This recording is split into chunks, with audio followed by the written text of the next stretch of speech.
And we'll pretty much be ready to go.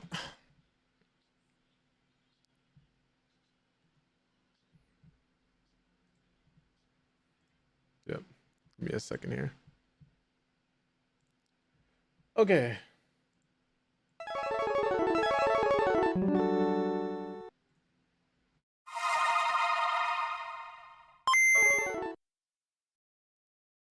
No more heroes, it's Kira, the Kira, catch on nobody but yourself, nothing less to do. Travis, it's kill or be killed.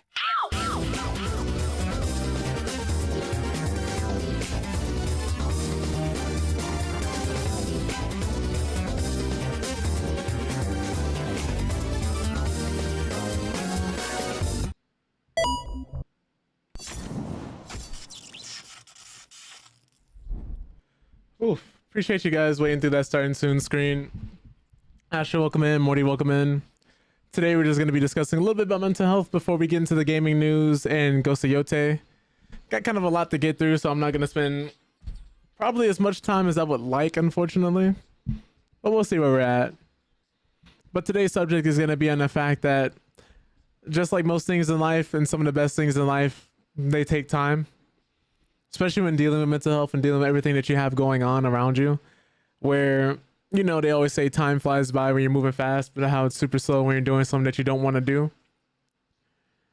And a term I think most people should familiarize themselves with is delayed gratification. Just taking the time out to not do the things that you want to do or the things that feel great and something that you know you would have fun with, to do the stuff nobody wants to do, to get things done that you need to do but don't necessarily excite you to get out of bed in the morning. Something as small as like taking out the trash every day or doing the dishes because you know they need to get done and nobody else wants to do them. Making your bed up when you know it needs to be made. Maybe setting aside a day out of the week to clean the house because you just have a better quality of living, because it'd be nice to wake up to a clean house. Things like those: working out, exercising, drinking water, eating what you should be eating instead of just shoving garbage in your body. These are all things that we don't necessarily want to do, but you have to take the time to do them, because if you don't take the time to do them, time will be taken from you if you don't do them. You know, everybody always says you got to exercise because, oh, you want to look good and feel good, right? But it's not only just in aesthetics or having other people look at you or being more, what's the word for it? Looking better for those who you may be interested in pursuing a relationship with. It's also just about your quality of living and your health and your longevity in life itself. If you work out and exercise, it's going to do more for you than just have you feeling good and looking good. It will literally, quite literally, extend the amount of time you have on this earth. And everybody's always talking about how we don't have enough time to spend with our loved ones and our family and our friends. But I'm pretty sure, like, just as a person in the community, we've all lost somebody due to something, whether or not they didn't take care of themselves properly or they weren't doing the things they were supposed to be doing.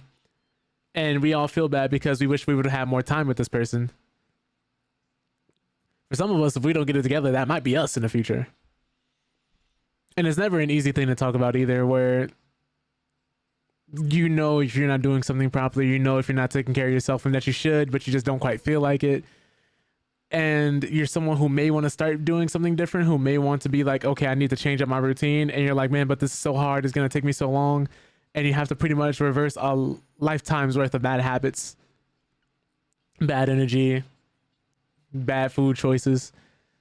But it really just starts when you want to. That's the hardest part, but that's the most important part. Is if you want to make a change, you want to do something different, everybody constantly says the same thing, right? Everybody constantly says it the same way because there's really no way around it. It's not a magic trick. It's not a secret rule. It's not well, some of us, it could be as simple as flipping on a switch on and off, just being like, oh, hey, I want to do this now. Some of us, it takes a life-changing event to actually change what we're doing and to finally do something different, to finally change those bad habits and throw away those bad habits. Because 9 times out of 10, the way you get rid of a bad habit is to replace it with a good one. But you only do that through patience and consistent effort. That's the secret for making a big change in your life. It's just patience and consistent effort. Now, don't get me wrong. A lot of times, luck does play a part too. But if you weren't doing that before and you get lucky, you can very easily run your luck out and be right back where you started, if not even worse off than where you started, because you weren't doing the same thing you were supposed to be doing when you were small before you got big.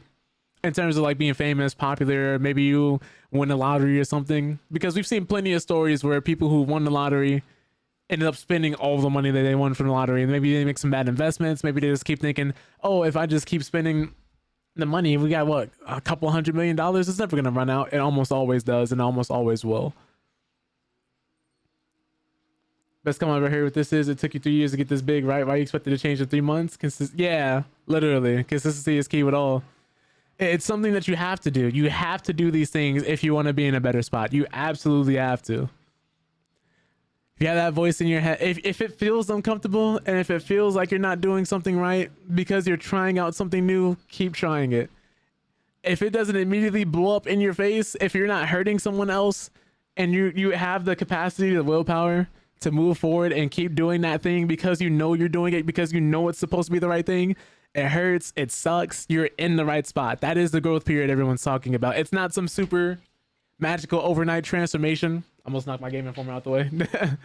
That just happens all of a sudden. Some people, it may seem like that because you might not see a person for a few weeks and all of a sudden they're making these changes very rapidly. 9 times out of 10, they've had to sit on those changes for quite some time and had to plan it out. If you see someone making a large portion of changes in a very short span of time, don't let that fool you. A large majority of the time, it's because that person had to sit back and think about what they wanted to do and plan it out and then execute the plan. I sound like a TED talker when I say execute like that. I don't know, man. It's just after a while, everything starts sounding the same, and I try not to get too preachy. And it's hard not to be, because if you're speaking about something you're passionate about or something that you think you're right on, it's very easy to just be like, oh, this is fact, and just spew it out at people. But I always have to double check and make sure that I'm doing these things for the right reasons. Because most of anything, these mental health discussions and conversations that we have, or I try to put out there, I don't necessarily have it to where I'm talking at people, but I just want it to have to be like, there's someone out there who believes in you and thinks that you can do something better. And if you're someone who thinks they can do better, you have the capacity to do better. As long as you just want to do better, that's all it takes. The only thing it takes is time. And not everybody has a lot of time. Unfortunately, some of us don't change out these habits and switch out our lifestyles early enough. And sometimes it is too late. Sometimes it absolutely is too late. Like if you're someone who's out there drinking and partying all the time and you've had you wait until you have 3 strokes back to back to change things around, it might be a little too late for you. Not in terms of where you can't make conscious decisions, but if you're someone who's hoping that you're going to go right back to where you were before the strokes, probably not going to happen. And I've known a few people like that, where they'll wait until the health issues are here before they make the changes. They'll wait until they have some giant surgery and then think after the surgery that things are going to go back to how they used to be. And at that point, it's too late for that, but not too late to still do the best that you can while you're here with the time you have left. And I'm sorry if that sounds a little morbid. I don't mean it to sound that way, but I'm saying, you've already lost a chunk of time. So it's important to still make do with what you got left. But if you're expecting things to completely fix themselves, probably not going to happen. It's the same with life insurance and health insurance if you live in America, right? Where if you wait until you have a terminal illness, if you're older, I mean older as in the elderly, not middle-aged, or how some people like to say unk status. But I mean in the sense where if you're trying to get life insurance and you wait until you have a terminal illness, a relative passes away, or you're elderly, these life insurance companies are probably not going to sell you a policy, at least not one that's worth having. Best time to get one is more than likely now. And I only mean this as a comparison to be if you wait until the last minute to try and change things, to try and move things around, you probably won't get the result that you were hoping for had you done it 10 months earlier. It's important to make these changes and decisions while you can and while you have the liberty to, before someone else has to make them for you or your body does for you. Which is why everybody always stresses so much that it is hard, it is difficult, and it's not easy, but it is simple. I think that's a quote I hear one guy by the name of Higher Wellness on TikTok say all the time, because he's someone who's lived it. He's someone who's been overweight. He's someone who's had those bad habits, who had to make a change. But he's also very vocal about how a lot of us just naturally overcomplicate these things. A lot of us will think that, okay, well, I have to do this, this, and this. I have to give up everything I love. I can't have any more milkshakes. I can no longer eat cake. I can't have candy. I can't have sugary drinks. I can't drink beer. I can't drink, any forms of alcohol, tequila, whatever it is that you might like. I have to run every day. I have to go and work out every day. And it's like, you don't have to do all of that. And in fact, you're probably going to end up injured or doing something bad to yourself if you do.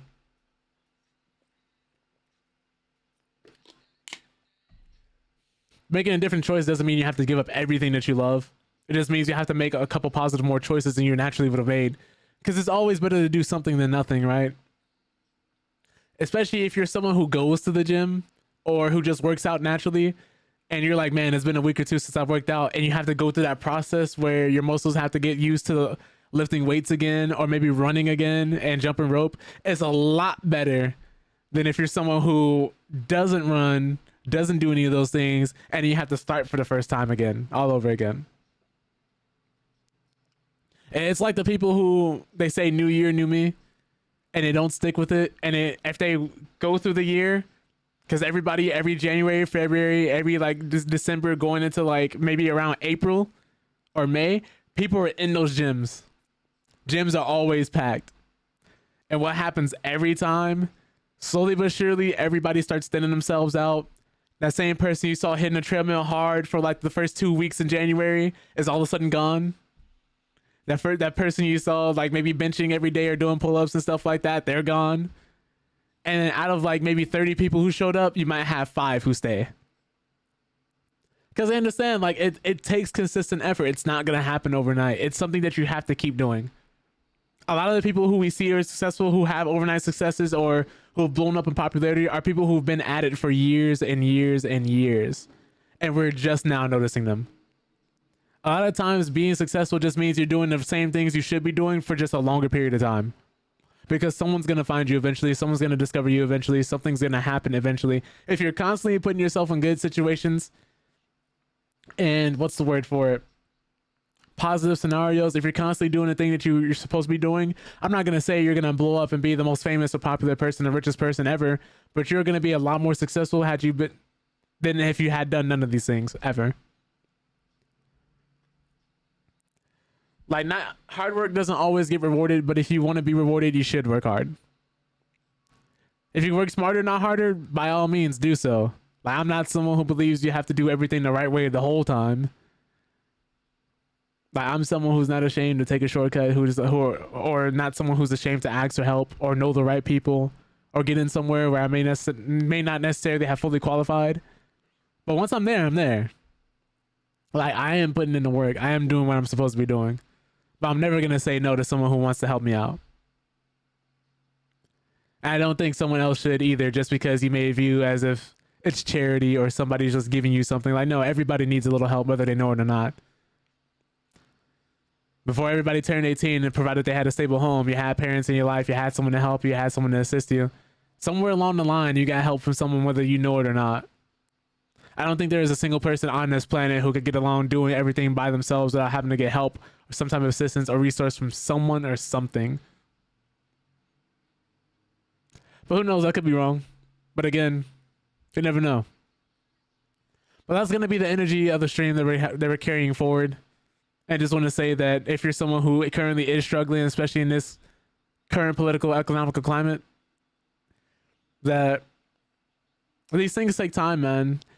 It's our most valuable resource. It is our most valuable resource because it's the only thing you cannot buy back. It's the only thing you cannot exchange with anyone. It's the only thing that once you have it, you are born with a limited amount of it.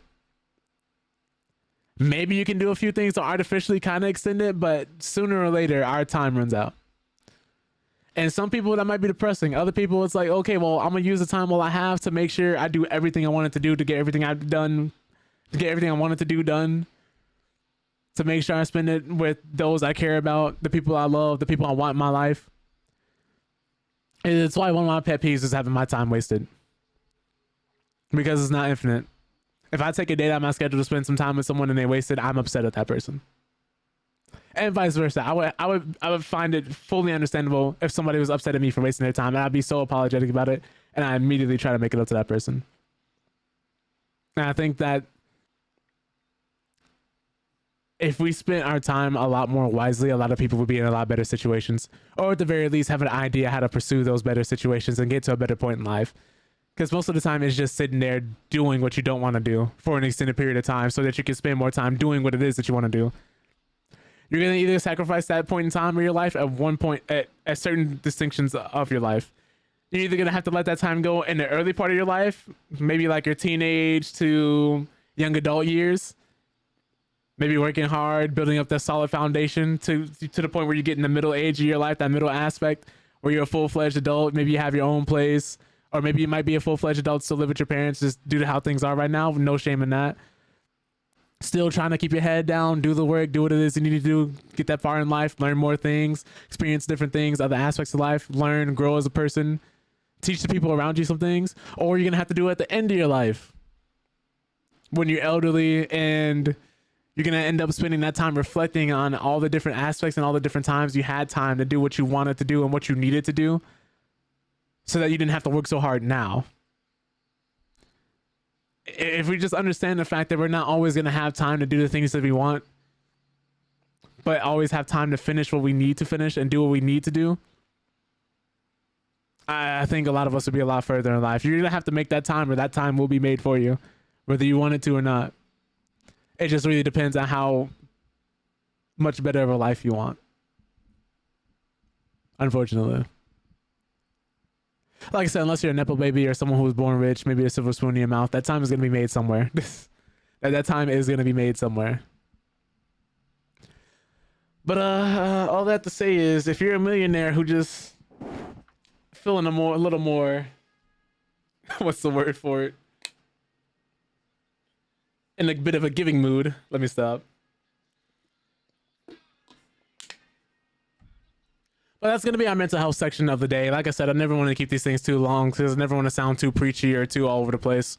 And I just mainly say this so we have a platform to talk about it, in a space where we can discuss these things, what we might be thinking of. Because anytime you insert responsibility and being an adult in the situations, people get scared, and I used to be one of them. But if you're someone who is responsible, it's a lot less scary than you would think. As long as you're willing to make the change and make the effort, it is a lot scary being an adult than you might think. Because growing up, I think everybody's heard it. It's like, oh, I can't wait to grow up. And then your parents are like, yeah, all right. Matter of fact, let's help you grow up right now. Pay some of these bills, go wash some dishes, go, take out the trash. And they immediately start handing you some responsibility. And some people find that scary. Some people find the aspect of paying for rent or having to buy your own clothes, having to pay for your own things scary. And yeah, it can be. But if you're someone who reaffirms themselves and centers themselves around, yeah, I'm going to take care of myself. Yeah, I'm going to do these things. I'm going to get these things done. And you start learning, you might bump your head a few times. You might fail a few times at certain things. But it's important to give yourself the same time and compassion as you will with someone else when you're learning something new, or when you're trying something new and you're trying to get responsible. When you're trying to get work done at a reasonable spot. And at times it does get stressful. It does get a little too much to bear. And then you do get a little burnt out. And sometimes you need a break. But I think it's also important to remember why it is that we started doing this in the first place, and how if you're someone who's constantly feels as if they haven't done anything in life, I just want to reaffirm a few things. If you have your own place, you're winning. If you're broke, but all your bills are paid, you're not broke, you took care of business, you're winning. If you're someone who lives with their parents, but helps take care of the house, maybe you take care of your parents, you help pay bills, or do whatever it is you can to contribute to a household, you're winning. If you're living in your car and you have nowhere else to live, but you're still holding down a job, there's a large portion of the American population that is homeless but lives in their car with a job. Which statistically, you're right where you're expected to be. So I just want to say that if you're someone who's in a bad situation but is still trying to claw tooth and nail out of that situation and do what it is to provide for you and yours, you are doing okay. And if you're not happy about that, hey, I can't be mad about that. You have the right mindset because you want to tear yourself out of that situation and be in a better one, which means eventually you will succeed. You will win one of these days. Where everything, at a time where everything is rooting against us, If you have a job, a car, somewhere to lay at night, you're already winning. It may suck because you're constantly doing this balancing act, whereas one of these things were to go out of whack, then all of a sudden you're in a really bad situation from an already poor situation, which sucks. But again, I'm not here to say that you can't complain or that you can't be angry, you can't be upset, because you're fully within your right to be. But just understand that it's not a free line to just beat yourself up and demean yourself and dehumanize yourself because you're not in a great spot, because you should want, and you deserve better. So just remind yourself you're doing the best that you can in a time where everything in history is rooting against you. That all being said, let me get into some of this gaming news before I end up, like I said, talking your guys' ear off about mental health and things of that nature. Because I'm talking about everybody who's doing everything in their power to be better. Let's talk about a platform that isn't. So if you guys don't remember, we're talking about Twitch and the assault that happened at the new TwitchCon that happened just recently. Which the CEO, Dan Clancy, has himself finally responded to the Emeru assault, saying that we failed. Keep in mind, TwitchCon has had controversy in the past where people have been injured at past TwitchCons just due to not knowing how like deep a ball pit was. Amongst other things, there's been security failures in the past. And this year, they really stressed on having a bigger security presence and having people that were going to be watching out for bad behavior, bad actors, and shutting anything down. And unfortunately, that was not the case this year around either. Because recently, clips surfaced on social media showing Emeru, which was a popular Twitch streamer and cosplayer who already didn't want to be here, amongst other streamers like Pokimane and Valkyrie, saying that the TwitchCons and Twitch events have felt so unsafe in the past. And even people like Asmongold said they weren't going, or Hassan. Like a lot of big streamers were pulling out of TwitchCon because they said they did not feel as if the security has been adequate. But Emeru was forcefully assaulted by a man at TwitchCon in San Diego, and the content creator was approached by a man who grabbed her in an embrace and seemed to try to kiss her. Now, in the clips that emerged, we saw a woeful response from the event security, and in the days that followed, Twitch failed to address the incident at all until pressed. Now, in a lengthy post, Twitch CEO Dan Clancy has written about the incident involving Emeru and has stressed what is being done to improve things moving forward. Now, Dan Clancy's response to the Emeru assault situation was lengthy, but fans and other creators have already batted the statement down and attempted to kick back the apology in quotations. First, I want to be upfront and take accountability for a security incident that occurred during Emeru's meet and greet. It shouldn't have happened, and we take that very seriously. We failed both in allowing it to occur in our response. Following, we mismanaged our communications about the incident, and that includes the comments I made. I apologize to Emeru for all that took place. What are we doing moving forward? For meet and greets, we've begun a complete analysis of the incident that took place, as well as the other issues that came to our attention after TwitchCon concluded. We're examining everything from how we do signups to the layout to increase security controls. And we're also doing a comprehensive review of overall event safety and security. And we'll be making updates for future TwitchCons. While we won't be sharing all security updates for privacy and safety reasons, we will keep our community informed about changes that directly impact attendees. We've heard concerns about IRL streaming and TwitchCon, but Twitch has evolved over the years and IRL streaming is a part of Twitch. But we need to ensure that TwitchCon meets the needs of a variety of participants. We will be reviewing how we handle IRL streaming at TwitchCon, and we'll have more to share soon. Finally, we got clear feedback on accessibility across the event. We're reviewing with our teams, including our production and venue staff, so that we're better equipped for future events. You put a lot of trust in us by attending TwitchCon, and we take our responsibility to keep you safe seriously. We know that TwitchCon means a lot to a lot of people, and it means a lot to us. And be on the lookout for more updates, and thanks for being a part of Twitch. Now, users were quick to jump on Dan Clancy's comments under the post on X, formerly Twitter, with some pointing out how much of a holistic failure TwitchCon was and will likely continue to be.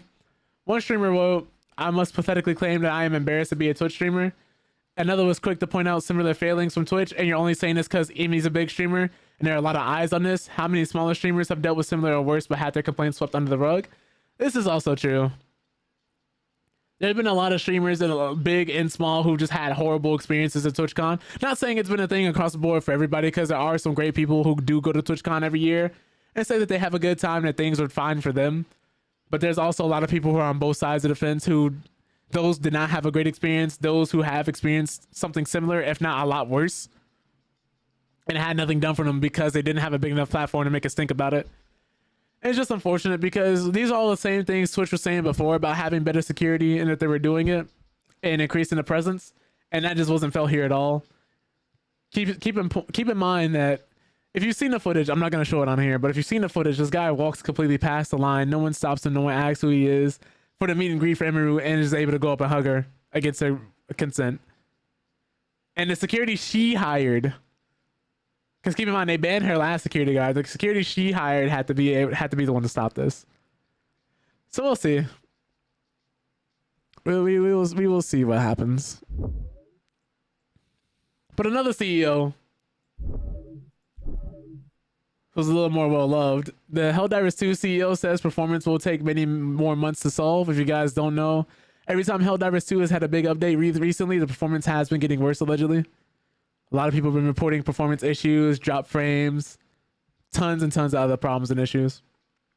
But the CEO of Helldivers 2 has bad news for the players after claiming the game's ongoing performance problems will take many more months to resolve. Even then, there's no guarantee that Arrowhead Game Studios will be able to fully fix the issues Helldivers 2 players are experiencing at the moment. I want to know what engine is Helldivers 2 running on.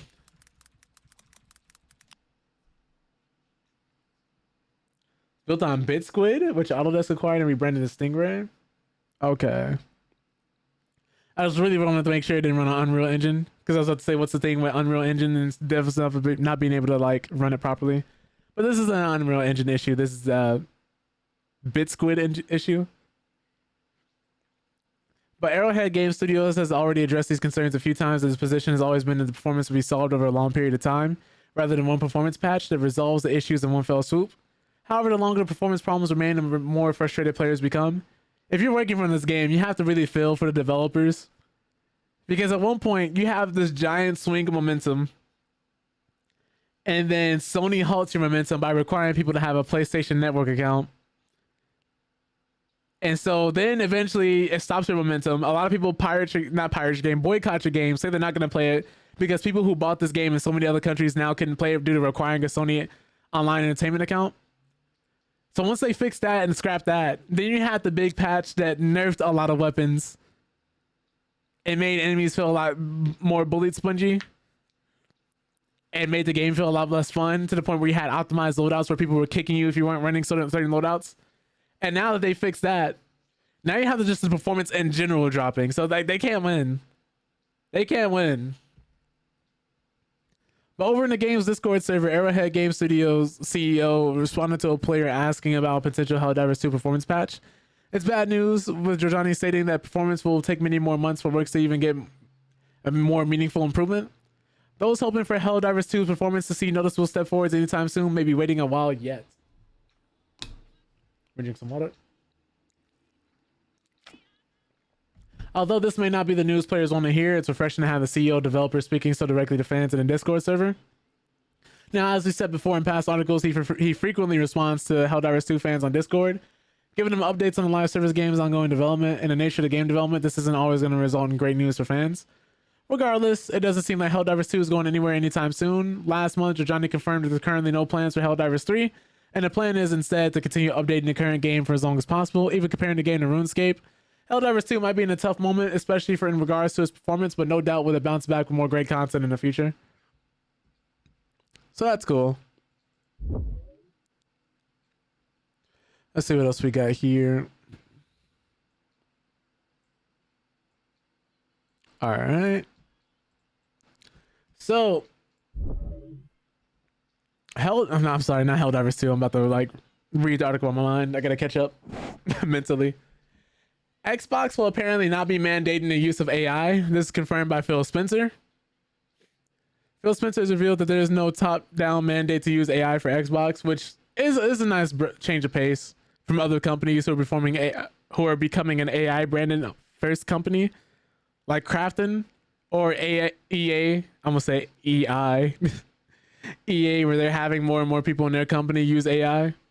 But some new details about Xbox have surfaced recently through an interview with the president, Sarah Bond. Bond recently stated that the idea of exclusive games is now antiquated, and she also confirmed that the Series S and X successors are in development. Now, a new interview with Phil Spencer talks about Xbox's approach to AI. As reported by IGN during a panel at the Paley International Council Summit in Palo Alto, California. Phil Spencer spoke about the use of AI at Xbox, and Spencer first spoke about how most of the use is focused on security and protection of the networks. He also added that the scale has grown so much that people alone cannot ensure safety, which is why they use AI to keep a check on the conversation and topics, protect child accounts, see who gets to talk to people, and whether the account is locked down by parents and guardians who are setting those controls. Now, on the creative side of things, that Xbox AI use is left to the teams. Spencer explains that he has found that creative teams will use tools that make their job easier when it makes their job easier. Any top-down mandate that thou must use a certain tool is not really a path to success. The process is to make the tools available for the teams and let things organically percolate. That's funny. But in other news, Fallout 76's Xbox Series S and X upgrade will arrive in 2026. Additionally, Microsoft wants Xbox to achieve a 30% profit margin. If you guys remember that, the CFO, Amy Hood, was the one who pushed that forward. Well above the industry standard, and then they just go on to ask what are your thoughts about Xbox not mandating AI usage.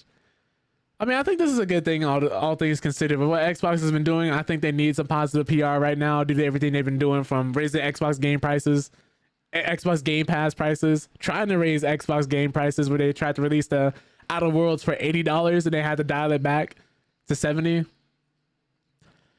As well as everything they did with... Oh, you guys get the point by now. Raising the prices of Xboxes, raising the prices of games, raising the price of Game Pass, and so many things, so on and so forth, closing so many studios. You get the point right now. They need something. They need to keep going in this direction. And it seems like they might be, if this rumor is to be believed, because the next gen Xbox, which I think this is a little too late in my opinion, but I'm not going to complain about it. But the next gen Xbox may have free online multiplayer. Because the next generation Xbox console may offer free online multiplayer, and this is according to a new insider report that also outlines additional alleged details about the upcoming system. Removing the subscription requirement could be a major selling point for the Series S and X successor, while marking a return to Xbox's ecosystem's original approach to online functionality. The thing I'm curious about, though, is they've been trying to increase the profit margins by 30%, right? And part of the ways they do this is through Game Pass Ultimate. Because keep in mind, I believe Game Pass Ultimate comes with gold. Someone please correct me if I'm wrong. And it's like, if they're trying to do that, if they also want to become the Netflix of video games, that some people are theorizing that they're going the direction towards, of trying to push the whole narrative that every screen it could be an Xbox, or everything is an Xbox. It makes me curious why they would cut charging people for online functionality now of all times. Don't get me wrong, I'd be happy if they were to do this, but I wouldn't be surprised if this came with a few caveats or not. Because we've clearly seen that they're profit first right now. And like this article says, Microsoft's gaming hardware business has been losing momentum for years, ever since the PS4 and Xbox One era. The Xbox division has been a major industry influence since the early noughts. Among other things, it pioneered the concept of universal multiplayer subscription, helping to normalize paid online services among console users. The trend began with the 2002 launch of Xbox Live, which introduced a $49.99 per year service. Oh my goodness. Do you remember the last time we paid for a per year service for online and Xbox? And the reason I hit the button is because they took away the ability to actually buy this on a year by year basis. You have to like stack 3-month subscriptions now if you want to get a full year of online with Xbox, because there's no 12-month subscriptions anymore. But Sony initially offered online multiplayer for free with the PS3 era, but adopted a paid model of PlayStation Plus on the PS4 in 2013. Pissed off a lot of the people that I remember doing. Nintendo followed suit in 2018 with the debut of Nintendo Switch Online. And next Xbox console may drop... Well, yeah, we literally just read that. Xbox Live was rebranded as Xbox Network in 2021, but the core principle of paying for online functionality remained the same. Though Microsoft is nowadays bundling this perk into its various Game Pass tiers. All of this may change in the coming years, with Windows Central's Jez Corden reporting Microsoft is considering dropping multiplayer fees for the next-gen Xbox, citing sources familiar with the matter. The possibility of dropping the multiplayer paywall ties back into another aspect of the upcoming console that Corden reported on its past, which is the design and the philosophy. Specifically, the next-gen Xbox is said to have been envisioned as a Windows PC with a TV-friendly shell. Not unlike how the raw Xbox Ally is a PC with a portable gaming-friendly shell. Since the PC gaming community has never embraced paying a universal subscription for online multiplayer, attempting to impose such a model on a console designed to resemble a PC could risk alienating potential users. This concern is reportedly a key reason why Microsoft is considering dropping the charge. Now, PC or not, the next Xbox will reportedly offer extensive backwards compatibility. And Corden also reports that the Series S and X successor will offer full and native access to the existing Xbox console library. Now, earlier this month, which this is something that Xbox Ally and Ally X does not do. If you're paying $600 to $1,000 for the Xbox Ally and the Ally X, you cannot play any console games on it. But earlier this month, the insider said Microsoft was working on an official Xbox emulation for Windows, but suggested it would be more limited in full due to various licensing challenges associated with offering old titles on a platform they were made for. And PC Game Pass may apparently not be long for this world, which is another tidbit from the new report concerns an earlier rumor that Microsoft canceled its first-party Xbox handheld following its partnership with Asus that yielded the Xbox-branded ROG Ally and ROG Ally X devices, which according to Corden, the company still wants a first-party portable gaming system eventually. Prior leaks and insider accounts suggested that the next Xbox generation may arrive in late 2027, which would be, I think, a year before the PS6, which is scripted to arrive sometime in 2028 if those rumors are to be believed. But as the Series S and X successor is expected to blur the line between console and PC gaming, it may also prompt another revamp of the Game Pass tiers to better reflect Microsoft's platform-agnostic vision. The next logical step could be phasing out the only one of the 4 active Game Pass tiers that is not multi-platform, which is PC Game Pass. Now, I'm interested because this goes in line with the rumors we've heard before. Keep in mind, these are all rumors, so take them with a grain of salt. They could happen, they could not happen. They could be in the works, and then all of a sudden they could cancel them and change their minds. Every new day in business, you never know. Things could change. But whereas the Xbox Ally and the Ally X were more so portable PCs with an Xbox sticker on them, this may be somewhat of a fusion between the two and would completely explain why they wouldn't charge money for it, because they have been saying the next console will be, like, this comes from Sarah Bond herself. She said the new console will be a PC console hybrid, which I'm hoping this thing won't have Windows 11 hardware on it, because if it does, like, it'll be awful. Will be pretty bad. Because keep in mind, you have the Windows bloat where everybody constantly complains about. The updates not too long ago that was bricking people's they were bricking people SSDs, as well as all the different headaches and issues you have to deal with when it comes to updating something for a console. Booting it up, having to restart your system, having certain things that aren't compatible because the update might ruin the software. It's just a bunch of things. It's a big headache. Not the best version. So much so that people are going back to Windows XP and people are trying to find ways to stay on Windows 10 and not upgrade to Windows 11. But going forward, since we're talking about Microsoft, only makes sense to talk about the new Halo game that's coming out, which it'll be on PS5, and a lot of people are not happy about that. But it's a Halo Combat Evolved remake, which is the first Halo game ever made. And honestly, it was one of the games I grew up playing, so it was really fun. I enjoyed it. But it's the first Halo Studios project made in Unreal Engine 5, which is formerly 343 Studios. Now, the next step in the Halo franchise is to look backwards. During the Halo World Championship livestream, Halo Studios announced Halo Campaign Evolved, which is Unreal Engine 5 remake for the first games campaign, slated to launch in 2026 for PlayStation 5, Windows PC, and Series X as well. Master Chief is heading to PlayStation, marking the biggest sign yet that the console wars are done and dusted. And Halo Campaign Evolved is from the ground up remake of the first Halo games campaign. It's being built in Unreal Engine 5, unlike previous Halo games which have been developed with proprietary software. It aims to modernize the game without changing it on a fundamental level. Now, Campaign Evolved will also include 3 brand new levels that act as prequels to the game, starring Master Chief and Sergeant Johnson. Some key voice actors like Steve Downes and Jen Taylor, which Master Chief and Cortana respectively, have returned to re-record vocal tracks to the new version, which is a good sign if they believe it enough, right? Not saying that it automatically means the game is going to be good, but at least we know the original voice actors will be there. At least 2 of the original voice actors so far. But here's a trailer we got for the action new remake coming up.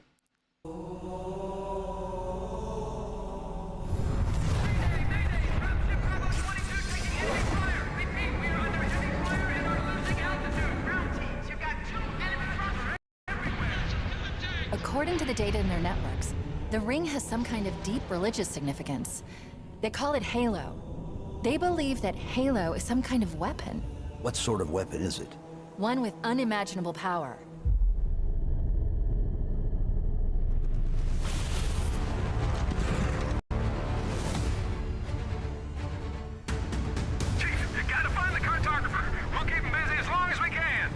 Team Charlie, we're on our way.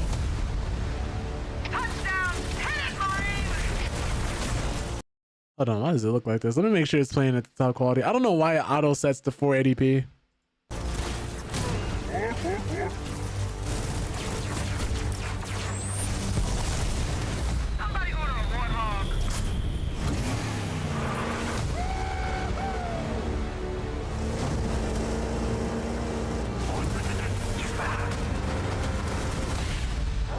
The Covenant are putting up a real fight. The cartographer must be here.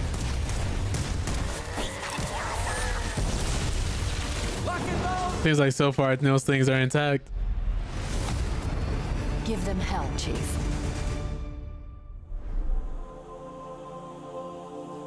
But that's the trailer coming out next year. I don't know if they said when exactly, but it's coming next year. But as signaled by the name, Campaign Evolve will not feature PvP multiplayer as its focus is on the campaign. However, you'll still be able to play Halo Campaign Evolve with your friends, and it'll support split screen, 2 local player co-op, as well as 4-player online. Most notably, it'll support full crossplay and cross progression. But gameplay is being changed in ways that are more aligned with later entries in the series. Master Chief will be able to pick up and use enemy weapons that he couldn't use until later Halo games, like the iconic energy sword, which I remember, yeah, you weren't able to pick those up in the old games. He'll be able to pilot the Covenant Wraith tank in the original game for the first time and can hijack vehicles or get hijacked. Now, Campaign Evolved is also implementing a sprint button, altering the ways players can move about the battlefield. So it's the first project from Halo Studios, formerly 343 Industries. And after it announced a new dawn for the franchise in 2024, at that time it unveiled a new trailer showcasing footage from Master Chief and iconic Halo locations under Unreal Engine 5, which the studios now pivoted to for future Halo projects. So that's interesting. I just thought anybody who was curious about that, they have to get this right though. They rebranded for this. This is the Halo 1 is one of the most beloved shooters of all time. It is one of the most beloved shooters. Like this was Xbox's mascot. Like this Gears of War and like a few other games were really pushing the Xbox heavy. If they f this up, I would be worried about their future. Because the last couple of Halo projects were not the best. Like people were divided on them. Some people liked them. A lot of people did not like them.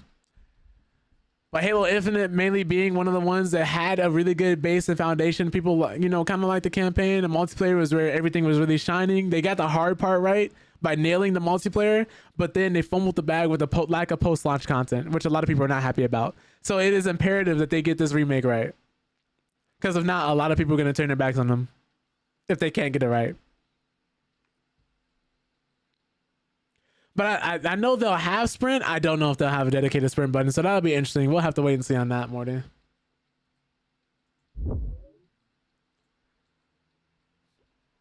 But in other news and other platforms, a former PlayStation executive slams the live service games model and says it's a repetitive action engagement device.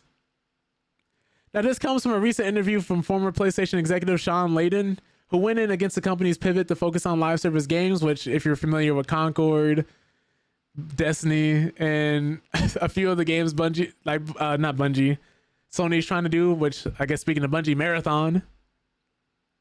It's not been working out the best for them. I think the most successful one they have currently going on is Helldivers 2. And I guess this is one of the reasons why this former executive is so upset and so angry, because it is the direction they decided to go that is not quite working out for them, and they have such a big backlog of exclusives and companies they could go to instead. Is that they're trying to capture that 2014 Destiny 1 magic? It sounds like it from other people I've spoken with about it. But this has yet to pay off. Now, for several years, PlayStation Studios have tried to reproduce a solid live service game, but have mostly failed in their quest to do so. Layden, who departed PlayStation in 2019 due to the creative direction the company was taking, recently criticized the live service market, explaining how, in his eyes, live service titles aren't real games. Now, in an interview with The Ringer, a variety of industry names gave their 2 cents to answer the question, why can't Sony make more multiplayer hits? One such name was Sean Layden, a former PlayStation executive who was at the company for just short of a decade, who has fired shots at the live service mission on PlayStation slate. Now, he goes on to say that a live service game to me isn't really a game, it's a repetitive action engagement device, which, if he's trying to describe something that's not a game, he's doing a poor job of it. because you could argue that other games and genres like roguelikes are exactly that. They're just time racers at the end of the day. But for me, a game, because of where I come from, means I need three things. I need a story, I need a character, and I need a world. And Horizon, God of War, Uncharted have all three of those things. If you're doing a live service game, you just need a repetitive action that most people can get their head around, an ability to communicate in that world with other like-minded people, and the player's desire to do it again and again and again. Layden went on to stress that, but I see what he's saying though.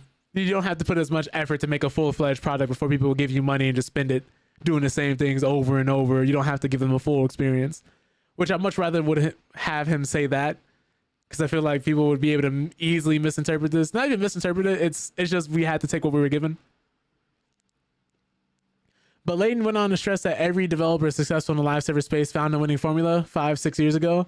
There was a boom of sorts that saw games like Fortnite skyrocket in popularity, and since then, everyone in multiplayer offerings seems to have jumped on the seasonal operating model. These days, it's very rare to succeed with a new live service game. It's like a mirage on top of a sand dune. You pursue it, you can't quite get there, or if you do get there, what you brought to the party no longer wants to play anyway. I thought that was just some interesting insight. I think it's an interesting standpoint, the part where he says, like, it's just a repetitive action engagement device. Because I think when you sum it down to that, you it's a little too broad, a little too wide. Doesn't quite drive home the point he's trying to make. That all being said, though, let's talk about another live service game, Battlefield 6, which Battle Royale mode for Battlefield 6 is coming tomorrow, and it'll be free to play. It's also going by the name of RedSec, and it launches alongside Battlefield 6 Season 1. Now, we've known Battlefield Studios has been working on a Battle Royale mode for the FPS game for quite some time now, but it's been a while since we heard any news about it. As it turns out, the rumors last week of it arriving alongside the Battlefield 6 Season 1 release time are true, and the Battlefield 6 Battle Royale will be available starting tomorrow. Now, if you've been familiar with EA and what they've been doing, what they've been going through, especially this new Battlefield, we pretty much knew this game was going to have a Battle Royale mode of some type because it's too profitable to leave on the table. EA's currently sitting with a $20 billion in debt tab, has to do everything they can in their power to get that debt off their shoulders, or else their investors will do it for them.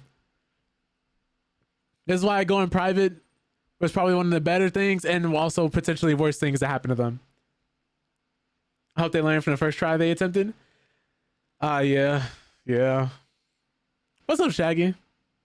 Happy Monday. Happy start of the week, man. Speaking of that, I should figure out what I'm doing for my birthday. Yeah, I think I'll just do what I do every year. I never forgot it'd be like that. Yeah, Battlefield Battle Royale. Tomorrow marks the launch of Season 1, which will bring a new map, new mode, new weapons, and now RedSec as well, which is short for Redacted Sector.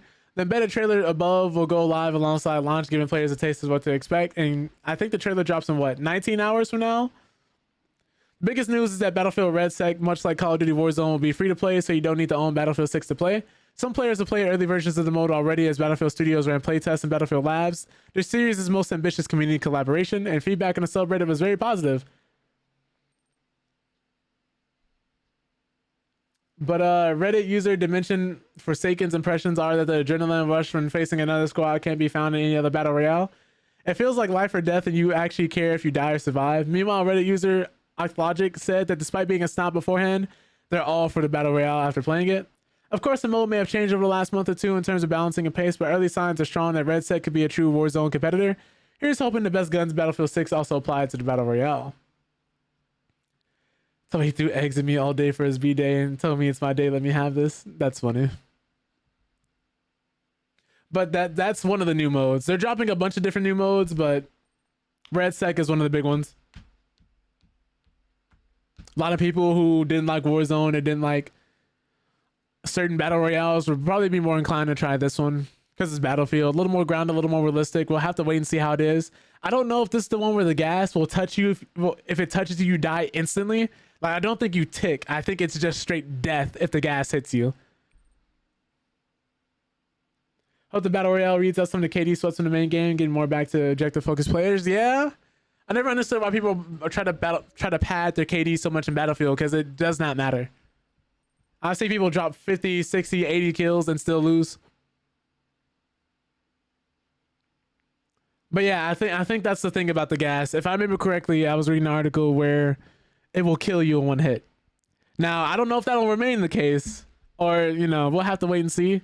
If I remember correctly, that gas will kill you in one hit, which I think is a welcome change. I think that would help people have a little more urgency, and you have to push, which leads to more gunfights. And if you want to play around the smoke, you have to be smart about it, because if you touch it, you die. Yeah, literally. Like the gas has some agency. Like, yeah, it truly will feel like a battle royale at that point. But Marvel Rivals, another shooter, another live service game, which seems to be doing really well. I know there was a moment where the player base dipped. A lot of people were being toxic. A lot of people were not really messing with the comp mode because people weren't switching, people weren't playing their roles, and it really caused a lot of people to go back to Overwatch 2. Some people have been saying they've been having great times with Overwatch 2, and that a lot of the sweats, a lot of the people who were toxic went to Marvel Rivals. So this new mode seems to be a welcome addition because it spiked the player count, which has been their zombie fight mode, their zombie survival mode, with bosses and different things like that nature, where you're playing different characters, and it's more like a roguelike. But it's been its highest peak in a while. As released in December 2024, the free-to-play multiplayer superhero shooter has been going steady with the release of Season 4, which added Daredevil and Angela. The game has seen a decent stable player base, while not as high as when the first season dropped, touting at 644,000. A player count, it still ranks as one of the most popular games on Steam. In any case, earlier this week, the numbers rose quite a bit, heading into numbers only seen for the beginning of the season. A new mode, one fans have been asking for quite a while, has been added. Play Overwatch 2 and had a blast. Yeah, no one yelling at you in quick play. Right. But it's apparently doubled. This new PvE Marvel Zombies mode has apparently doubled the usual player count, which according to SteamDB earlier this week, Marvel Rivals kept a usual 75 to 80,000 player count, which is no means a small feat. Decreasing from the start of season 4.5 with Daredevil, however, on October 23rd, the game spiked into the high 120,000, almost double what it was the previous day. It continued into yesterday and today. The reason? The addition of Marvel Zombies PvE mode lets players fight against AI enemies, which, based on the comic and new animated series, the limited time Halloween-based mode brings it to life with droves of zombies and perilous fights with friends. Now, a quick look at Reddit supports the rise quite well, as many fans have praised the mode a ton. Some, like Living AD102, wanted to be a permanent addition to the game. Given that PvE has been asked for since the game's release, the massive spike isn't too surprising. If anything, it's clear that NetEase may want to do more of these events. Either way, if you want in on the fun, best to do it before mid-November while Marvel Zombies lasts. I've seen some friends playing it. I've seen them playing Beyblade and Magic. Not Beyblade. They're playing Blade and using Blade as if he was a Blade because they increased their attack speeds and lifesteal so much. Blade was literally spinning in circles, going so fast like a Beyblade. That's why I said Beyblade too many times in a sentence. But a lot of people had a lot of fun with it. It looked really fun to me, and it seems like they've been really enjoying the mode. So yeah, maybe NetEase wants to do more of these modes in the future. Got two more live service games to talk about. Then we're going to be playing Ghost of Yotei, which this is a shame because I really remember playing this battle royale and I had a really good time with it. And I was just hoping it would find its audience, but it just didn't seem like it could find that. Yeah, you're talking about Bloodlines 2. That's not really like, shouldn't be called The Masquerade, but is. Yeah. It was in development hell, got handed off from one studio to another studio. It technically is not supposed to be the game that we've gotten today. It's more so of an action game with some light RPG elements. They originally were going to paywall 2 of the 6 clans, which are just like classes in the game that they eventually had to go through and unpaywall them because so many people made us think about it, understandably so. Yeah. It's supposed to be Vampire the Masquerade Bloodlines 2, but this here we're talking about the Battle Royale, but Vampire the Masquerade oh my goodness. Vampire the Masquerade Bloodlines 2 was supposed to be made like 10 years ago. And unfortunately it was in development hell so long that it ended up becoming much more of an action game than it is an RPG game. And if you've played the first one, which I have, really good. That game, I'm not going to sit here and say was like the best game ever made because it wasn't. It actually sank the studio after they released it and was broken. It was buggy upon release, but it had a really nice charm and polish to it. And once modders fixed it, sound familiar? Once modders fixed it, the game ended up gaining a cult following, which a lot of people ended up loving it and enjoying it over time. I believe the game came out in like 2004. Somewhere around that time. and the community and fan base loved it, which led to us getting a sequel, which is why so many people were so excited. But the lead writers who worked on the first game ended up departing from the project. The studio that was working on it ended up shifting it to another studio, and we didn't know if this game was going to see the light of day, much like Dead Island 2. But eventually it did come out, and it's decent. But if you're seeking for like a deep inline RPG experience similar to the first game, you're not getting that. That is not what's happening there. You are getting an action vampire game, which isn't a bad thing. But if you're someone who's searching for a true sequel, it's not that. You're not getting that. Think of it as another game set in a universe that's still pretty fun and still pretty enjoyable, much more akin to a power fantasy than it is like an RPG where you're playing as a vampire, kind of like navigating your way around. So again, not the worst thing in the world, but still, you know, if you're someone who's hoping it was an exact sequel like that, it's not that. But still pretty decent. So if you're someone who wants to play a vampire game, I recommend picking it up on sale. But the Battle Royale spinoff that was supposed to come out in line with Bloodlines 2, which is one of the reasons why this game ended up getting shafted the way it did, unfortunately. This ended up becoming the main game people were able to play instead of the direct sequel. Because keep in mind, we were supposed to get the sequel. We were supposed to get the visual novel, which we did get. We were supposed to get this Battle Royale, which we ended up getting. These were supposed to be these games around the sequel. They were supposed to enhance that. And so if people were playing the story mode game, that in line would make the Battle Royale games numbers go up. And when people played the Battle Royale game and were like, oh, hey, this is nice, but I want to experience more of the universe, then they're going directly into the Bloodlines 2 RPG, The World of Darkness, which, if you guys don't know, also has a tabletop version. That's what it initially started as, a tabletop game. Similar to D&D and everything else like that. It has like different things like werewolves. Werewolves are super dangerous in that game, and in that verse, like they're a lot more deadly than vampires. They have like big giant robot Terminators. Like it's a lot.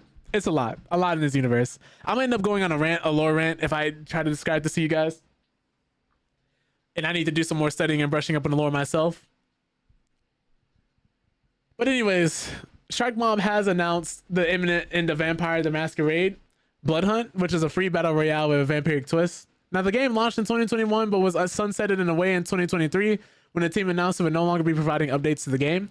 Now, the squad of Shark Mob is preparing for a complete shutdown, taking the servers offline and jamming a stake into the heart of Blood Hunt for good on April 28, 2026. In a recent release, the team of Shark Mob revealed the incoming shutdown of Vampire the Masquerade Blood Hunt. And during these past 4 years, we've been thrilled to see your passion and your dedication to Blood Hunt. Your feedback, creativity, and enthusiasm for our game has meant the world to us. However, despite you, our amazing community, the current player population has reached a level where keeping the servers running is no longer sustainable. This is similar to what happened with another game by the name of Rumbleverse. The game just wasn't sustainable, so they couldn't keep the servers online. But this has led to us to make a difficult decision to take Blood Hunt offline. The sun is now going to rise over Prague, and we will be taking down a Blood Hunt servers on April 28, 2026, after which the game will no longer be available. The release mentioned that the game will remain fully playable until that date, but when it comes around, the game will no longer be available to download or play. To prepare for the shutdown, Shark Mob has delisted tokens, but the in-game store will remain open if you want to spend any residual credits you may have. In closing words of the release, Shark Mob wrote, "Thank you for being with us on this journey. We hope your memories from the rooftops and back alleys of Prague will stay with you as long as they have with us." But in 2022, Blood Hunt launched on Steam, moving out of early access and pulling in quite a few players for a niche indie battle royale game. It peaked at 29,475 players on Valve's flagship platform. But checking the numbers now, just 603 concurrent users were logged in the last 24 hours. Hey, what's up, Radel? We're just currently discussing some gaming news before we get into playing Ghost of Yotei. Blood Hunt hasn't apparently broken 1,000 concurrent players on Steam since October 2024, which is just a shame. Like I said, this is a really good battle royale. Really fun. But just couldn't find the player base. Couldn't sustain itself. Which is something we're seeing a lot of in this day and age. There's just so many games coming out, so many different things releasing, and it's very easy to forget about a bunch of different games. Like, there's going to be people towards the end of this year who forget Expedition 33 is a thing. There's people who have already forgotten just how long ago Baldur's Gate 3 came out. And so on and so forth. Insert game here, you know, Astrobot, any other thing, any other game you could think of. Because there's just so many different things constantly coming out. Consistently coming out. Which is crazy too, because we were supposed to be at one point getting a multiplayer God of War game. Different from the Ascension one. If you guys know Ascension, they did that one time before. And I enjoyed the God of War Ascension multiplayer. But I guess Sony didn't believe it in this time around. Anyways, here's an Arc Raiders trailer. Launch trailer for Arc Raiders coming out in the next couple of days on the 30th. Doors are closing in 5.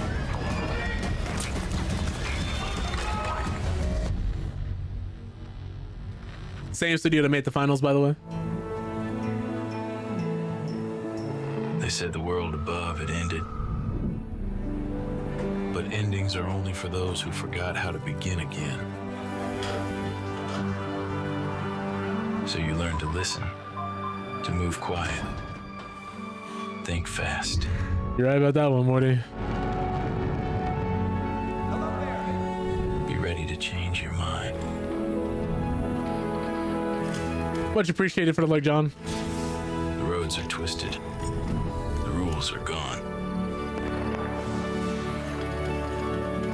But if you are brave enough to wander and seek, who knows what you might find.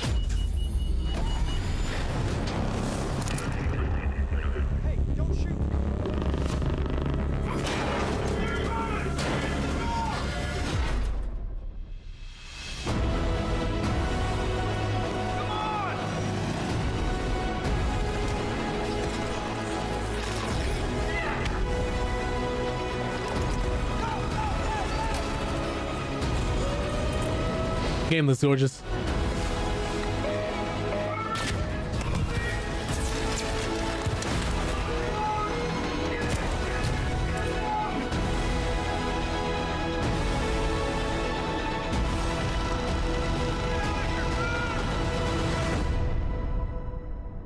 This game has proximity chat too. But if you're someone who's been looking for a new like extraction shooter that is a little more easy than compared to Escape from Tarkov, not as hyper realistic, it really does immerse you. It's very fun. Sweet players as well. But Last of Us multiplayer, that was Naughty Dog, unfortunately. As much as I would like to blame Sony for that one, Naughty Dog literally said they didn't have the resources to be able to sustain putting that game online and keeping it up and running, which I would much rather them had just bundled in with The Last of Us 2 instead of trying to make it its own standalone title. That was a Naughty Dog call, unfortunately. That all being said, though, like I said before, anyone interested in Arc Raiders, comes out the 30th. It'll be $30, and it's crossplay. It's on Steam, PS5, the Series S and X, the Epic Game Store. Crossplay with each other. Has proximity chat. So if you and 2 other friends want to go in, start having fun with that. Really, really good game. Really good time. They clearly know what they're making. Clearly know what they're making. Oh, that all being said, let's get into playing some Ghost of Yotei.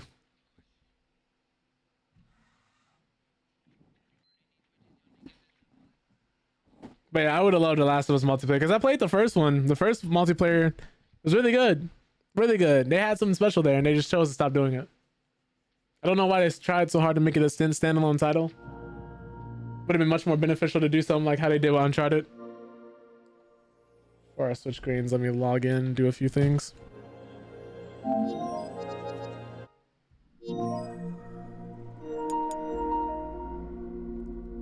Okay.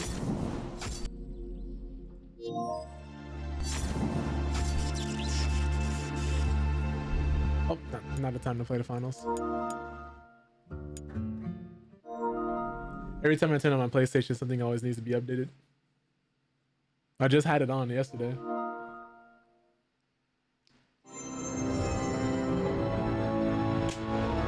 Let me switch the game.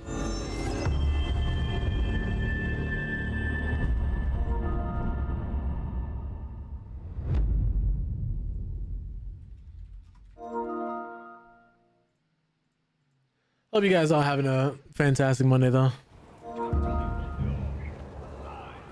I just spawned.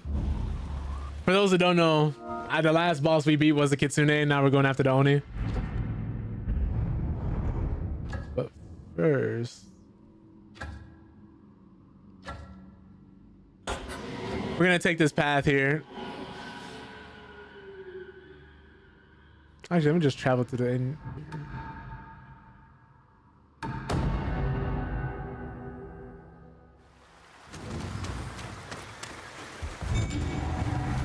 Turtle shop of prime scavenged goods is new wares for Ezo's most vengeful spirit. Find me west of Sahara Plains. Even a ghost needs some help from time to time. Guess it's the altar, so I pray that you haunt those Yotei 6 bastards and that none of the dead I scavenge haunt me. That's funny.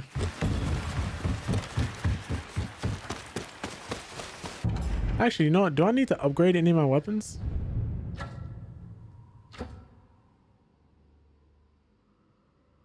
I don't think so. I'll wait on that. Where's the merchant? Let me actually go here. Ah, you been playing through Ghost of Yotei? Nice.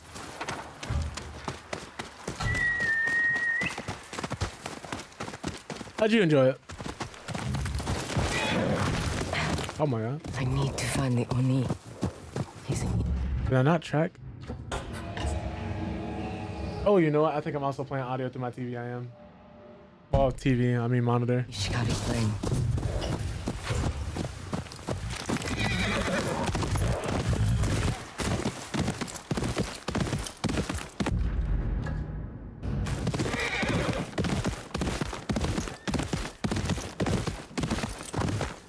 That's funny.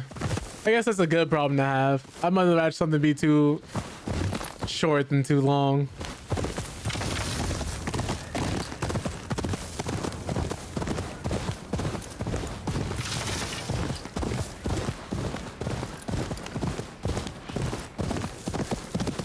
The Hound Master along this river.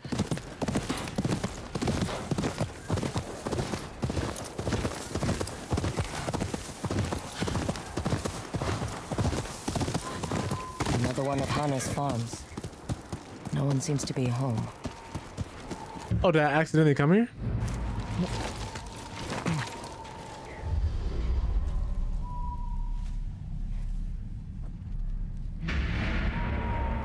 Oh, yeah. He's in here.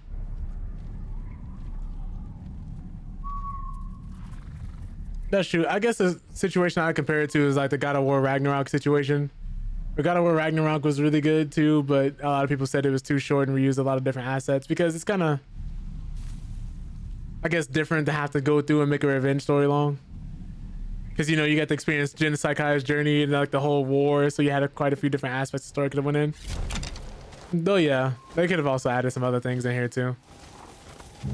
Like I said, I ain't mad at it though. There's always so many different games to play too.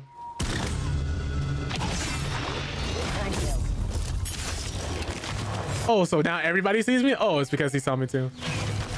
Oh, where did y'all come from?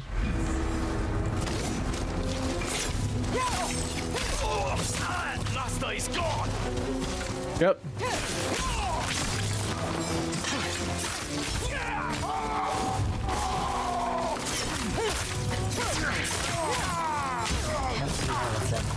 It's definitely not all of them.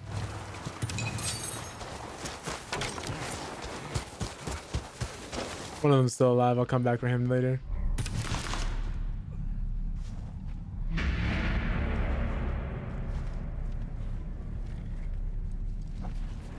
These are truly some devious individuals. What? He just phases out of existence? What? He better not spawn in. He did!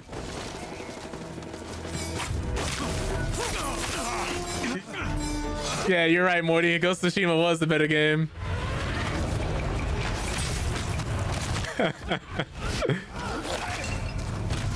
Oh my god.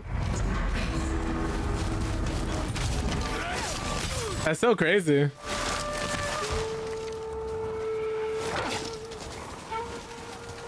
Like, y'all saw that, right? Meet me here. I found Sakachi's family hiding nearby. They were scared, but unharmed. I sent them back to my farm for now. You are as deadly as you look. Like, what? Husband would have enjoyed meeting you. He's the boy you mentioned. The one who changed everything? He taught me how to forge kunai. How to fight. It was his way of protecting me. Oh, Lord. My father tried to do the same. Death and cruelty find women as easily as men. If not more so. I've done some new work on my kunai if you are in need. But remember, there's still one last family to check on. I also do like the realism of the dialogue where like, oh, the master's gone because I killed the kitsune. Atsu! Need some more kunai. I like how she just abandons all urgency.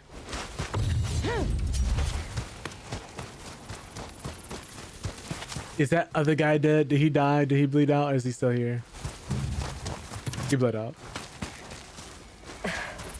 That is so crazy. He's just sitting there in the pot, and I'm like, I threw a whole spear. His body just isn't there. Then they wait for me to get close, and he just materialized into existence. That's so wild. I need one more black powder.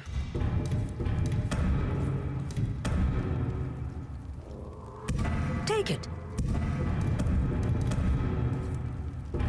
Oh, I need more money. I'm too broke. That will do. Don't let your guard down. I won't. I won't.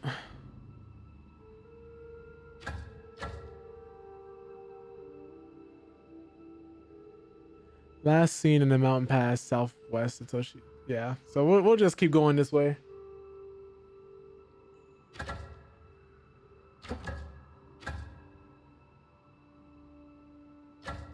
Maybe find it cool because I want to get the Kusarigama.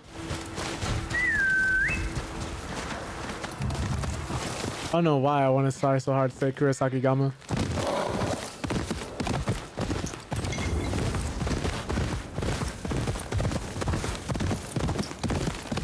Instead of Kusarigama.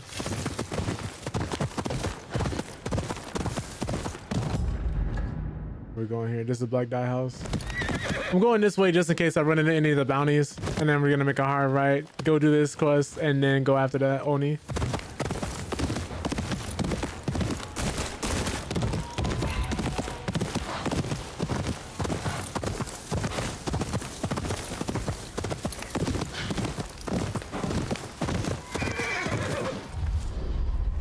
Well, that's clearly a trap.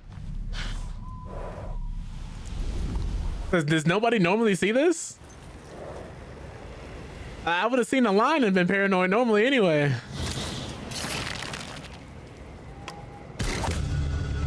Okay, he didn't die. Are these Ronin? You're your head. Don't make this difficult.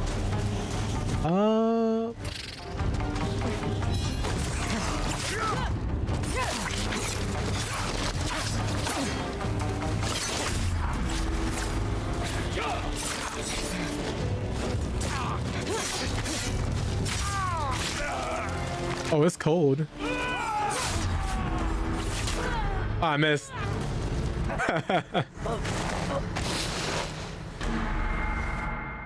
Definitely mix up L1 and R1 there. The crazy part is that doesn't kill them on lethal, huh?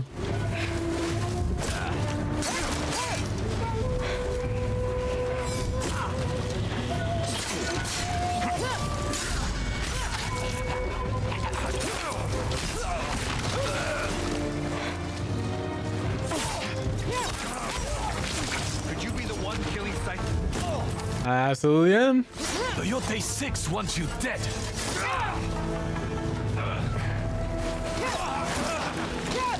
Enough!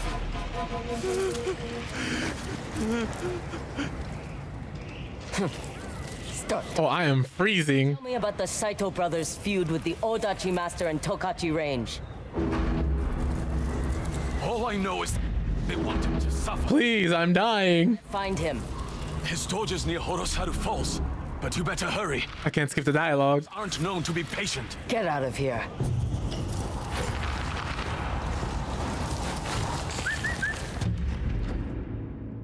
Ooh-wee.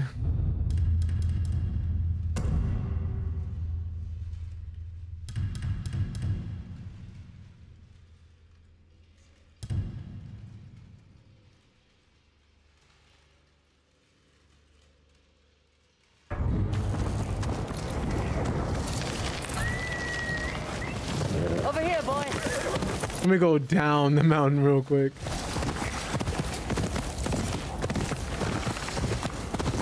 Before we freeze.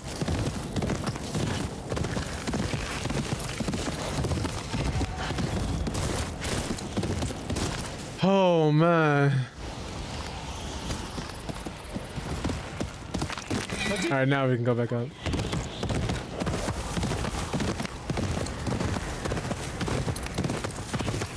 I do like the small dynamic events like these though, because all it takes is just a couple little touches to make the world feel actually alive.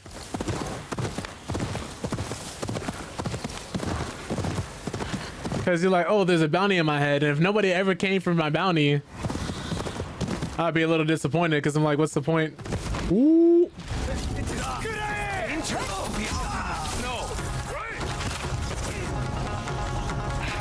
There's another one, right? There's always another.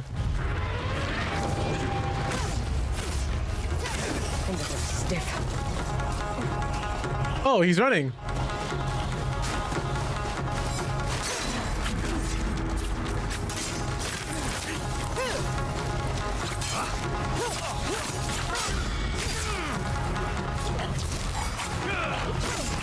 They didn't give me my block. Wait, what? My thing didn't kick in?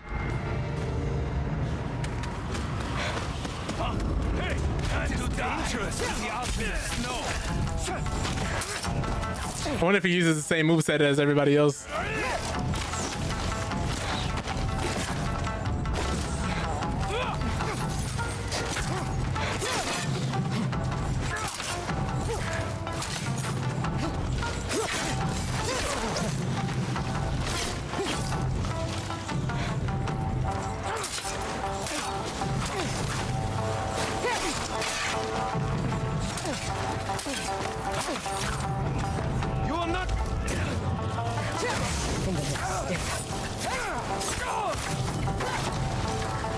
Don't run! Don't run!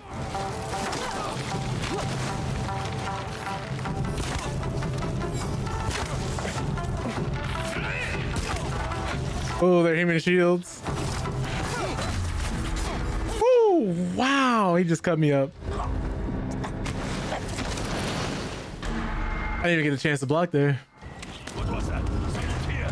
That is dangerous to be out in the snow.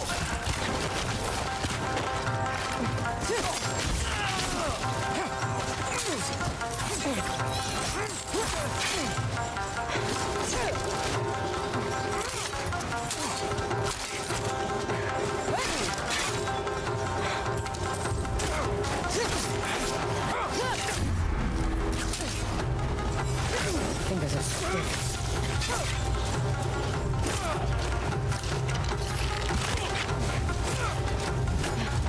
His shield is blocking the... Oh my goodness.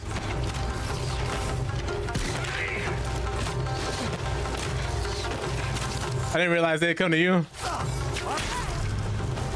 Did not realize they'll come down to you. So they want me to chase him.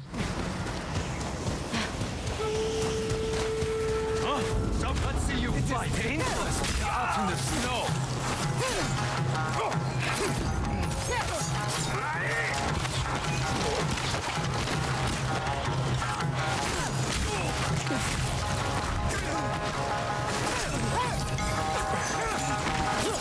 Fingers are stiff.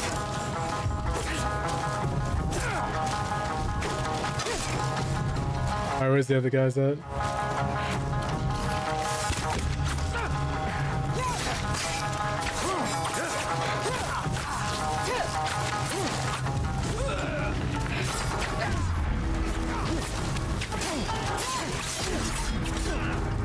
So he just goes straight into the attack.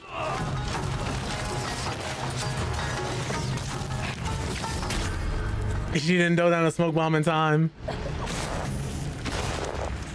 It just took a little too long to switch.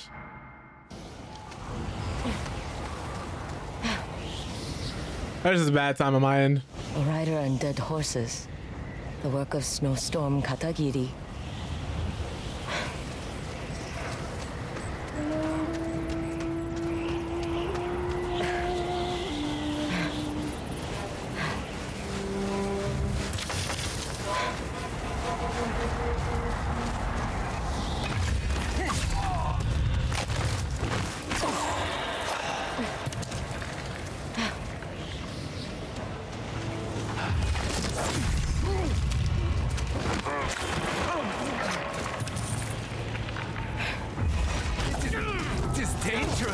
how to know. Fingers are stiff.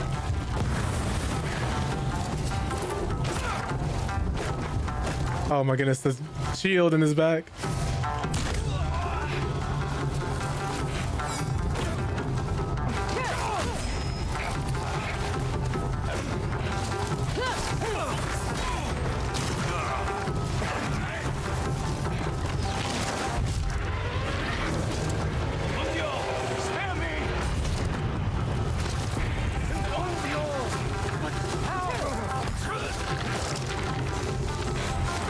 Spare me!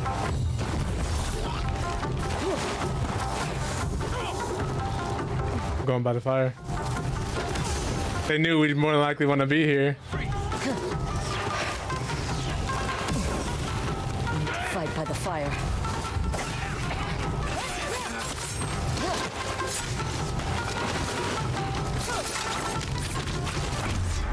Please, I'm trying to dodge.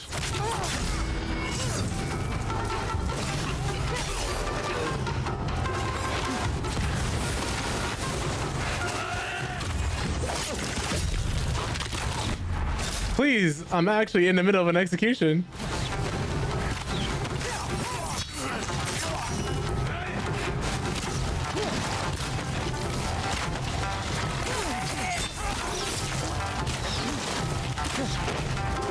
Lie down.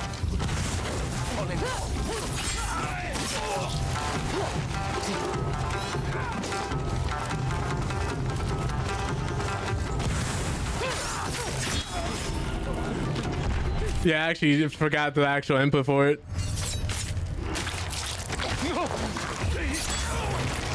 You deserved worse for what you did to those horses. Hey, hey, hey.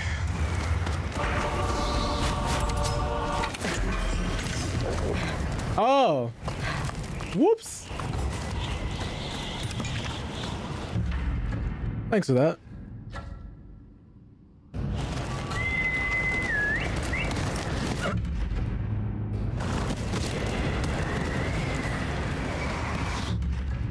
Jesus, it's so cold up here.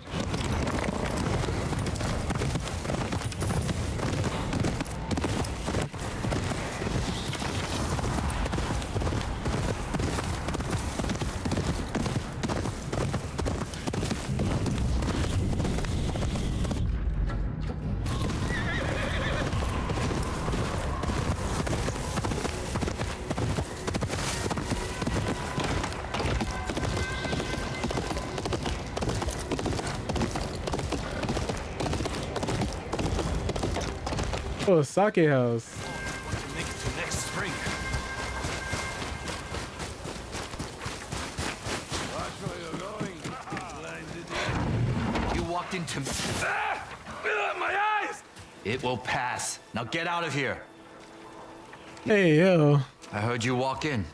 Can you help me with something? Sorry, sir, not now. I got some things to do. He just threw sand in his eyes. More of your kind every day.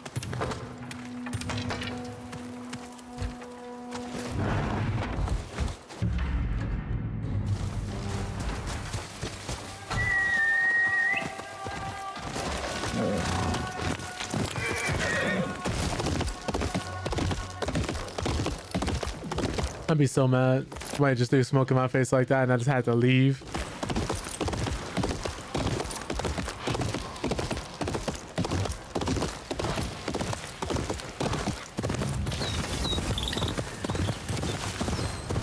There's so many different things to like go and do, which I like how this game does it, because it's never like, hey, go there and do this thing. It's always this interesting happened. I want to go see more of it. I never feel like I'm being forced to go somewhere. I feel like my curiosity is being piqued. Oh, everybody surprisingly looks okay here. Oh, they killed the Ninetails. Oh my god.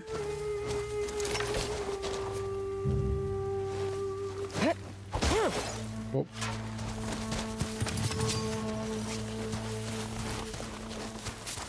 Can I not speak to y'all? Thank you. Oh, I'm too close. Hana, The Nine Tails are here. I need to cut this family loose. I'll cover you. Man can dream.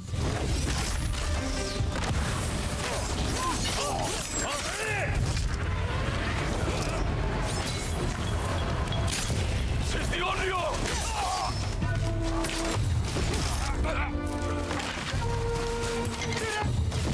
How are those ropes coming? More Nine Tails.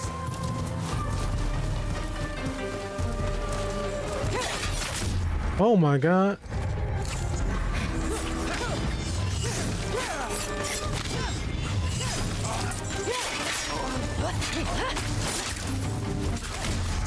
Right.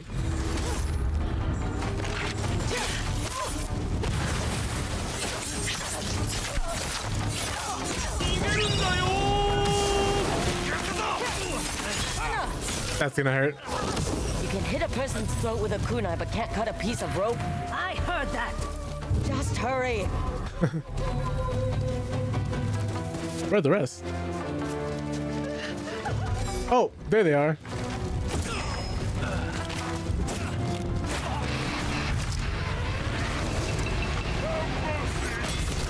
Yo, Croc, thank you so much. Appreciate that. I'll try. Hope you're doing well. Thank you so much. Hope your mental health is doing okay, and if it's not, I hope it gets better. That's all of them. It's all right, Yahiko. It's over. Thank you. I'm sorry, I was just like so absorbed in unaliving these people. But it's kind of crazy though. She could throw kunais and has so many different skills, but she couldn't cut the rope. But they could come back. They think they can use our techniques against us. We will train, mount better defenses. We have the gift of time now, because of you. If you want to thank me, I wouldn't say no to more of that roasted squash. That can be arranged. Let's get out of here. Not much better than a home-cooked meal, man. A good home-cooked meal. Not everybody's cooking is good, unfortunately. Husband could see us now. He'd probably be planning the next harvest already. What happened to him? Illness took him. Oh. One harsh winter. He loved this roasted squash. Knew it was the only thing I could make. I think it tastes good. Then you're just as bad a cook as I am. You asked me once why we don't just leave. I buried my husband under this very soil. My family. And I'm not the only one. You couldn't leave behind those you've lost. Or the squash. For the squash, no. You saved our family, Yatsu. No one here will forget that.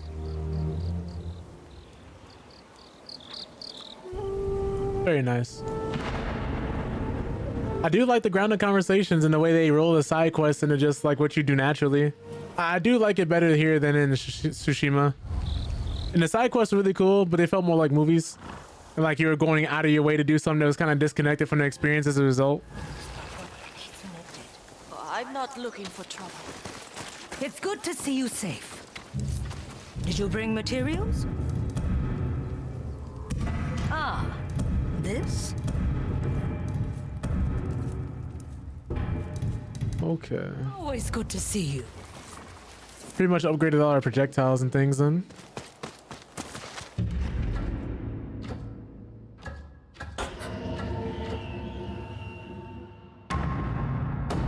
Everybody's constantly using the Kusarigama against me. I might as well get one.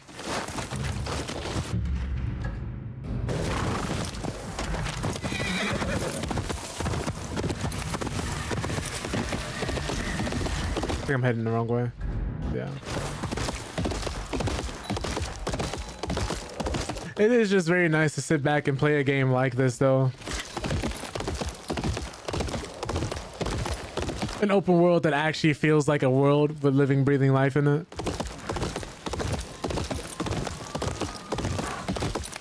because I think games like this, Red Dead Redemption 2, of course, Skyrim,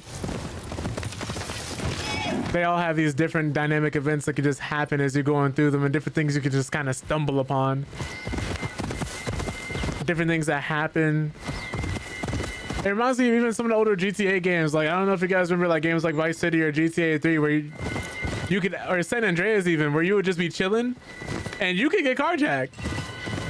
Like you could get held at gunpoint. Like people could run up and just try to mug you. You are not the only criminal out there in those streets. Even Saints Row would do it here and there.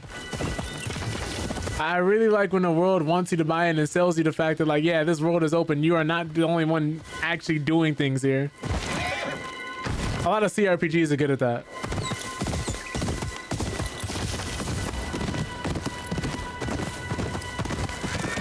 I think that's one of the reasons I like Baldur's Gate 3 as well, because if you're playing Baldur's Gate 3 and you don't do things, people will die. You can be too late to save somebody. And here are bears and owls. Who made these carvings? Master Enomoto! Today's the day!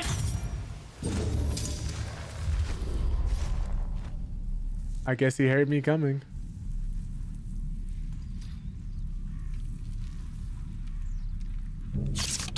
He realized he had some dialogue to skip. Oh wait, oh no, that's him. For traveler, we are outnumbered. Outnumbered? By who? 9 tails. Either we fight together, or they will be gloating over our corpses. I don't even know you. Is a stranger's life worth nothing these days?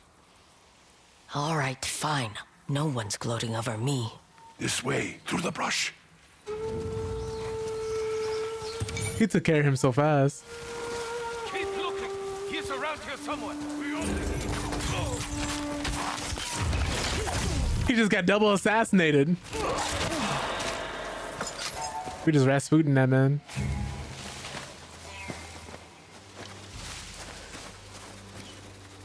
I'll say much closer to Julius Caesar, huh?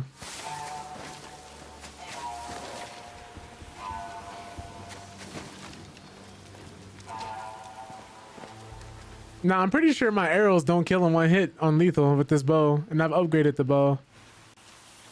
I know this one will do the job, but it'll be way too loud.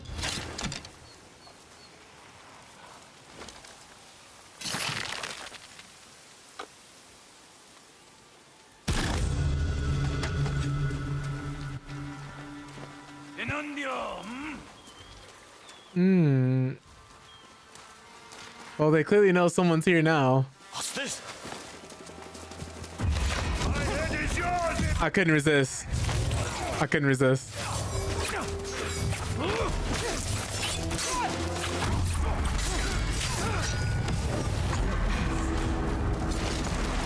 They're really trying, man.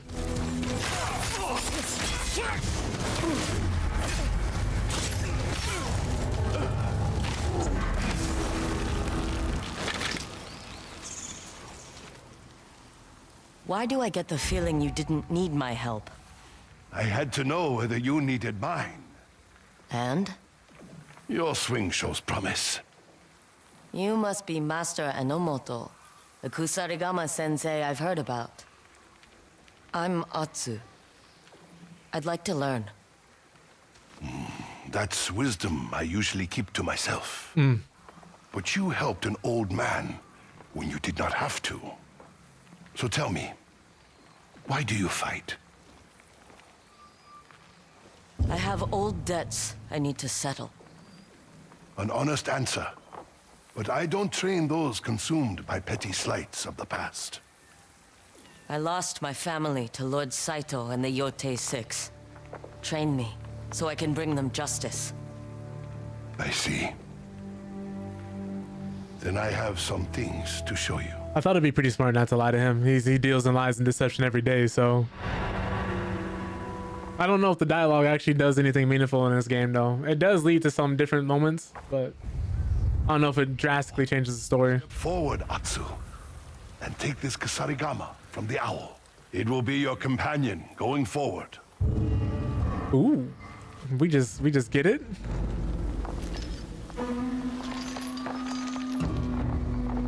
Figured this would be great for moments when I'm outnumbered.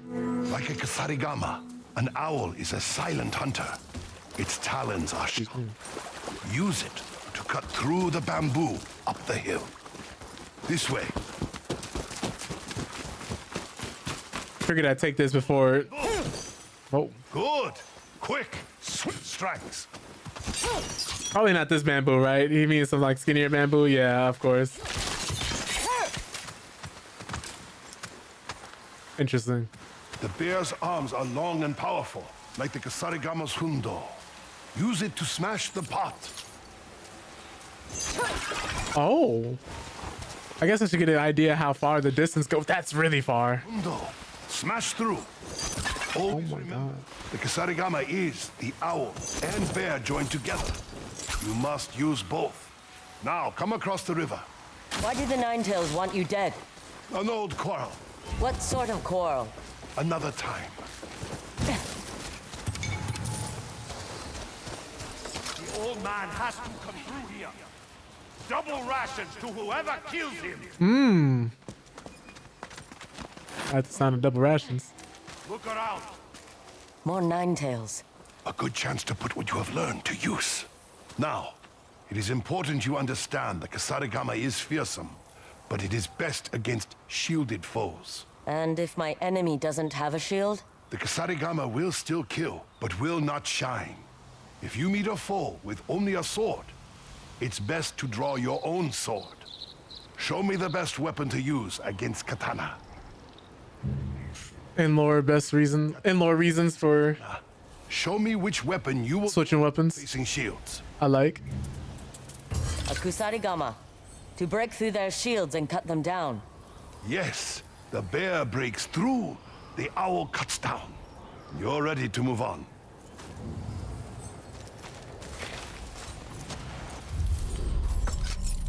I like that she's gaining different abilities and skills as she's pursuing her revenge, though. She's learning from different people and different masters. And she has a willingness to learn.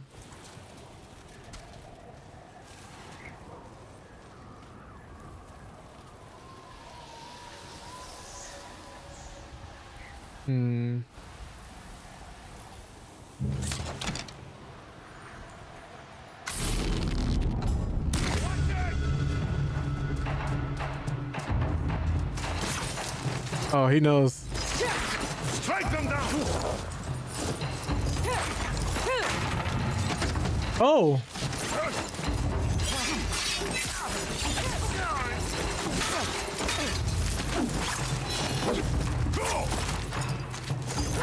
That is technique.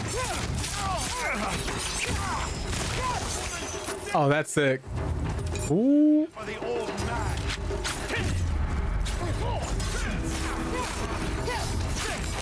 My timer needs some work.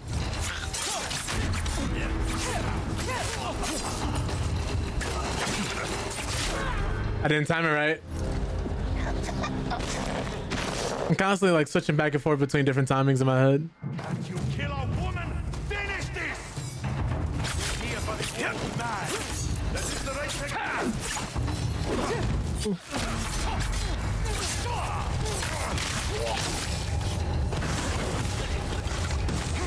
Get to deal with you.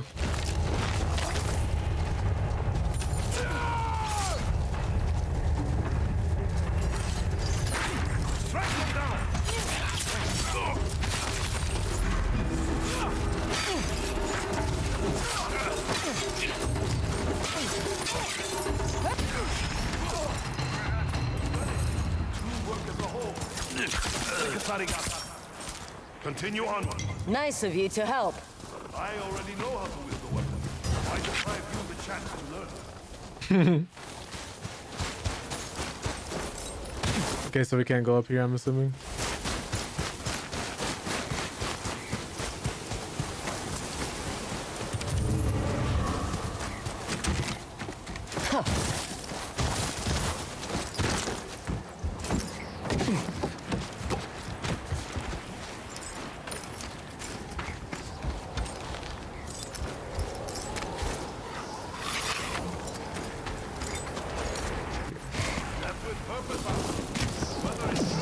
It's cold. Harder to climb. Training only counts when your toes are numb. Won't matter if my fingers freeze and I fall. Nine tails aren't the only enemy in this valley. Whether cunning opponents.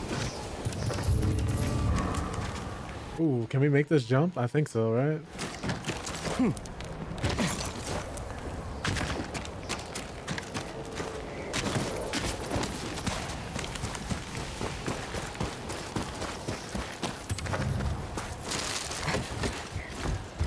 Now we rest.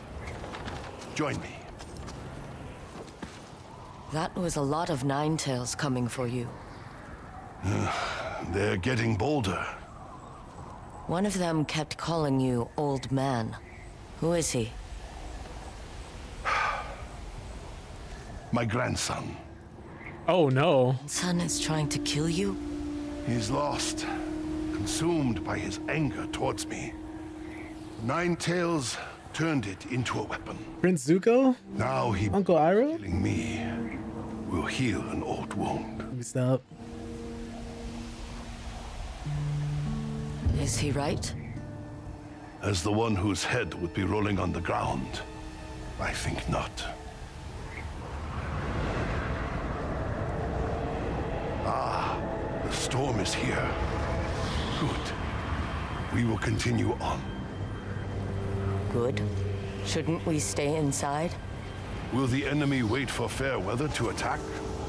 You must train for the worst. Fair. He has a nice place here, though.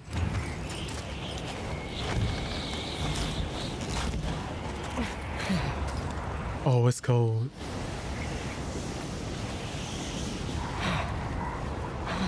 Now unleash the Kusarigama. Strike the targets. It's too cold. I can't get a good grip. Try again. It's not working. Cold is outside your body, Atsu. But your disbelief is inside. My fingers know what they believe. You have to be comfortable in the storm. Follow me. Higher. Oh no. Doesn't this cold slow you down? The storm is an old friend to me. Maybe you need better friends.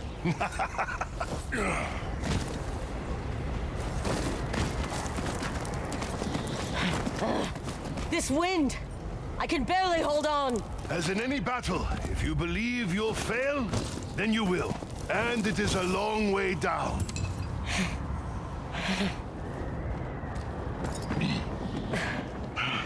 Can get this copper ore. Oh geez, this must suck.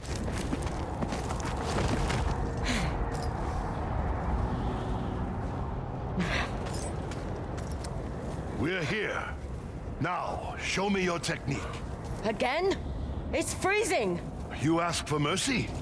Will Lord Saito show you any?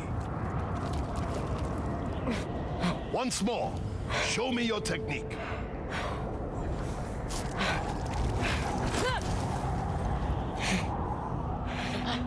I can't get a good grip in this cold. If you hope to fight in this valley, you must learn to live within it. I'm trying. I asked you before why you fight. Do you think Lord Saito shrinks away from the cold? No. If he were here now, would you strike him down or go inside and drink tea? I can make a brew of hot sencha if you like. Fine. You've made your point. What do I need to do? Over here. This pool is fed by snow melt from the mountain peak. It's frigid, but it will brace your spirit. You're joking. The same conviction that brought you here can warm you from within. Oh my god, he's gonna... No way, we're going in the pool naked?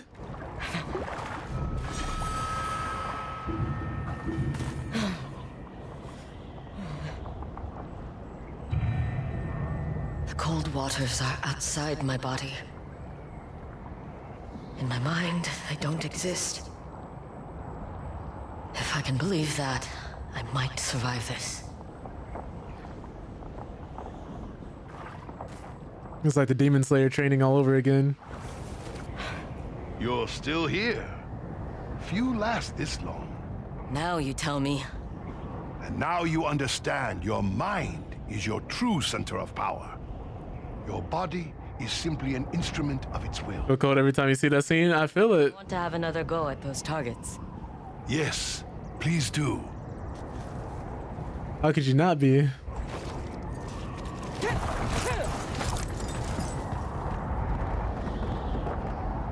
Well done. Now I have one final test for you. Face me. Strike me as you would your enemies.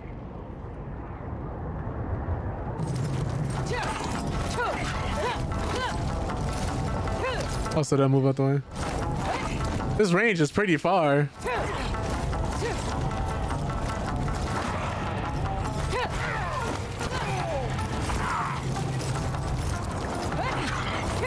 Is he not gonna swing back?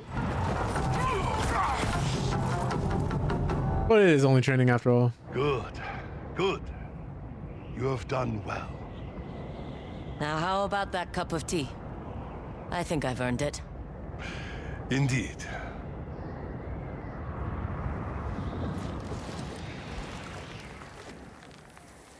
Tea never felt so good. A necessity for survival in this valley. Be honest with me, Master Enomoto. You didn't fight the Ninetales earlier because you don't want to fight your grandson. What grandfather would? Why does he hate you? His mother was killed in a senseless crime. He looked to me for training to avenge her. I refused. Yet you teach me, and I hope to kill Saito. I do not begrudge justice in the face of atrocity. But my grandson came to hate the whole world. He wants everyone to suffer. So he joined the Ninetales instead. And now his venom towards me is turned against the people of this valley. Come, there's work to be done. Oh, I kind of thought that was it.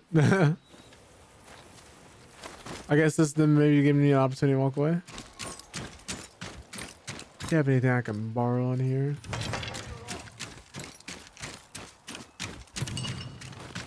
Pathetically not wondering. Just stealing. More training? In time. Now you will put your new skills to use. You must become my instrument in this valley. Is he gonna have us kill his grandson? The Ninetales spread terror across the land. Take note of what you see below.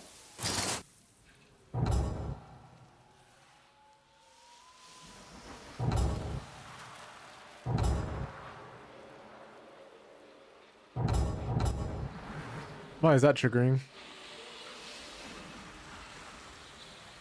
I wish I could zoom out, but it's a spyglass.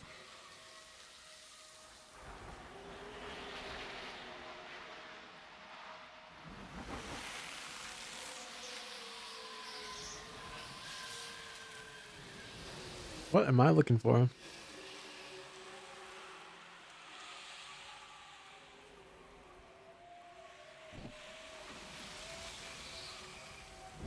What am I looking at?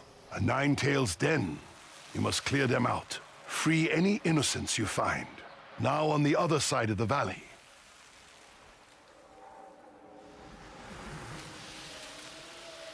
A port village. Yes, a weaponsmith is being held there.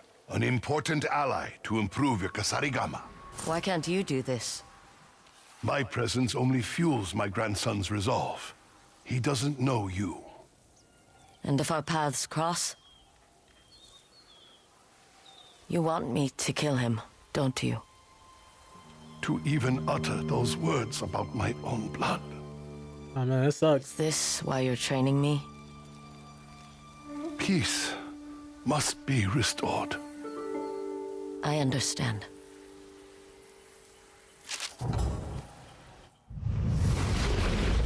That's fair. He doesn't want to engage in a death match with his own grandson.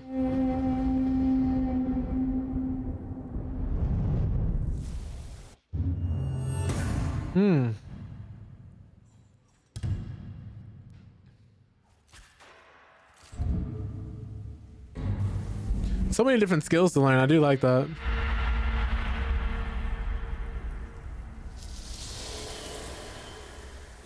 So many different builds and playstyles like put into this game.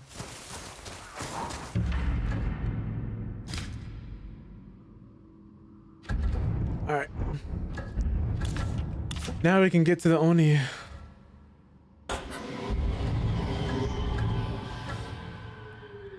First, I think we need to go home.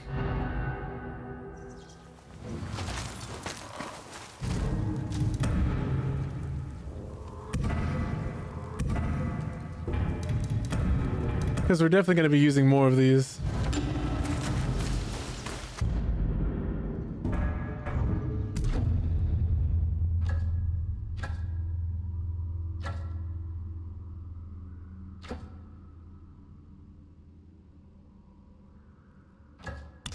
Oops. I meant to go here because I want to turn in his bounty. Fudge.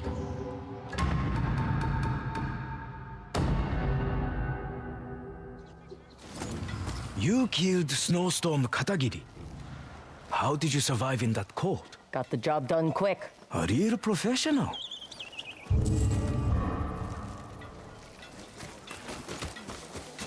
My hammer's ready for you.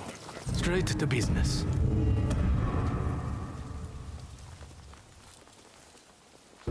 Don't think I'm gonna upgrade this one yet. Sometime.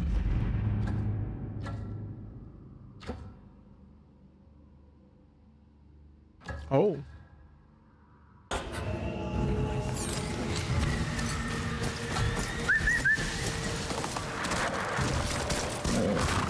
Sometimes I feel you.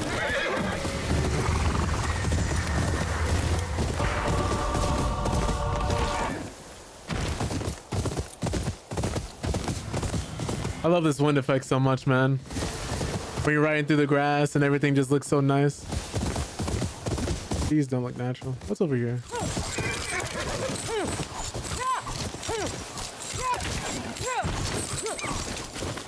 Oh, I'm sorry. I didn't want to hit any actual deer. I feel so bad.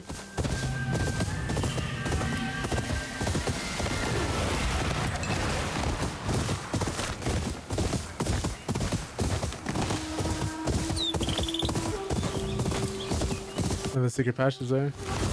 I gotta stop before I get sidetracked.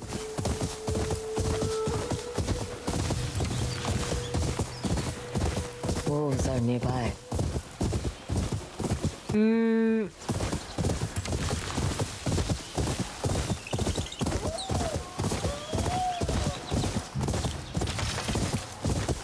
The wolves I might have to stop and help though.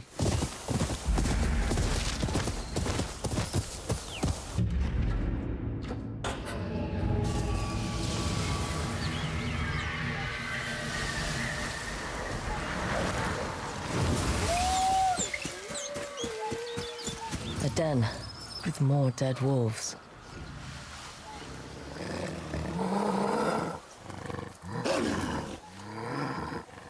Why are you angry at me? Saito's hunters have been busy. So have you.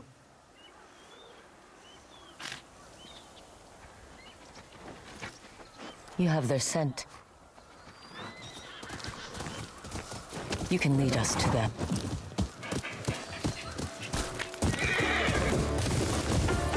I have to go spin the block for the wolves.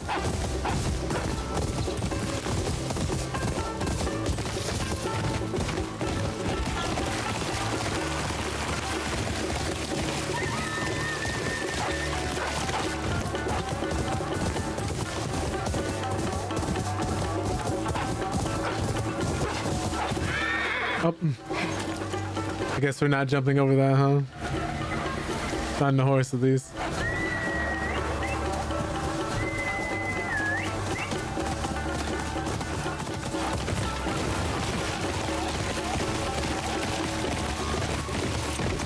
That must be the camp over there.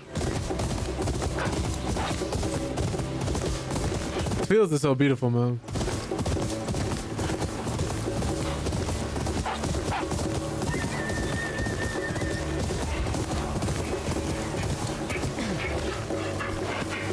Banners. Hunters must be nearby.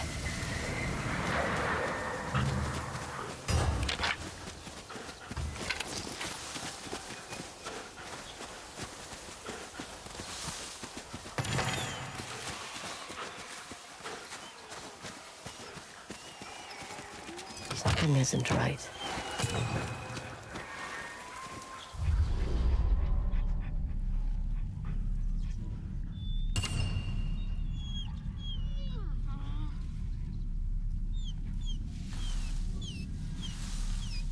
I think these guys aren't gonna spawn in until I free the wolf.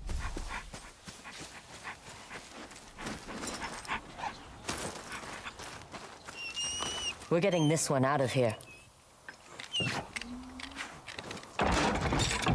They must know that I'm hunting them for trapping the wolves. Yep, there it is.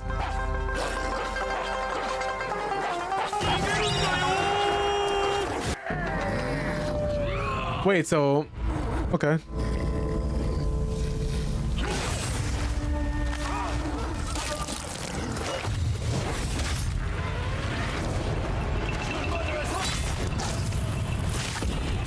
This is gotta be like frightening.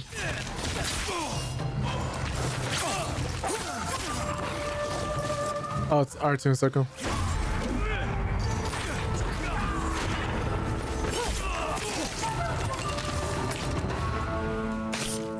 That was sick. That was sick. I saved some salmon for you. You need your strength. Saito's men don't go down easy. Why is she still acting like this? This is like the 16th time we've done this. Don't go looking for trouble.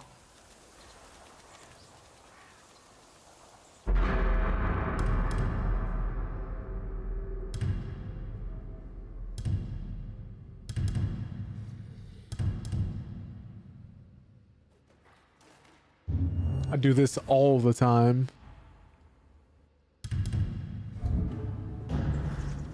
We should probably max out the summon first if I want the wolf to appear as much as possible. That would be smarter.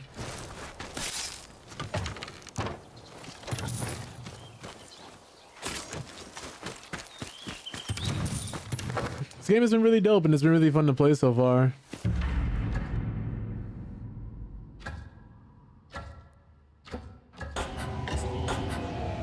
Alright, back this way.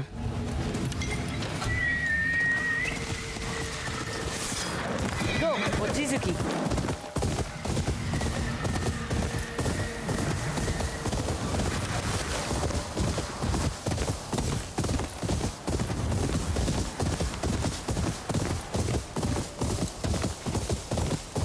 Never really have too much of an issue playing. It's always something interesting to do.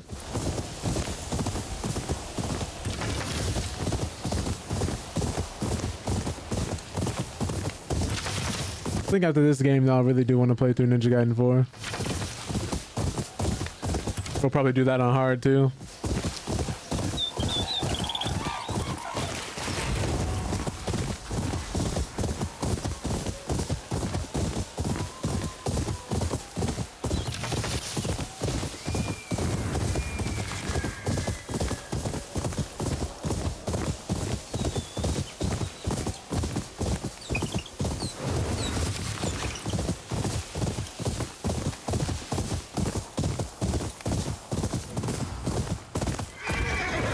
What is this?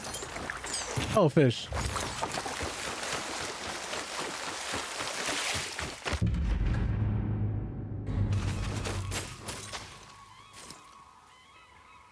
That was the cavern. Where would I be?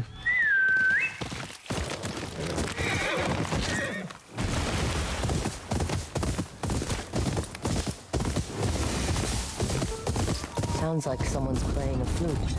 Oh! ONI is ours.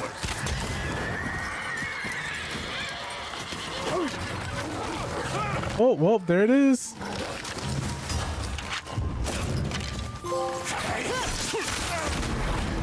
Wow.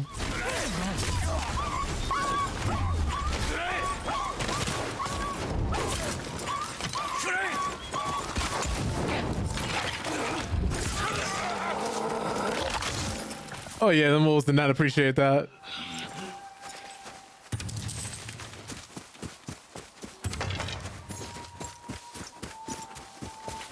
Yep, summoning was the right choice.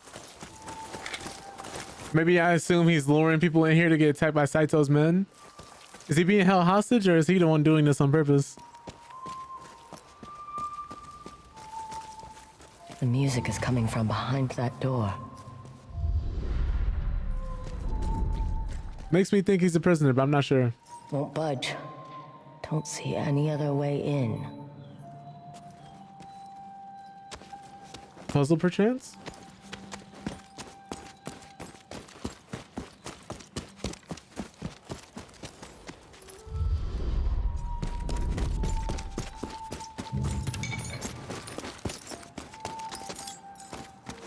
That song, maybe I can play it on my shamisen.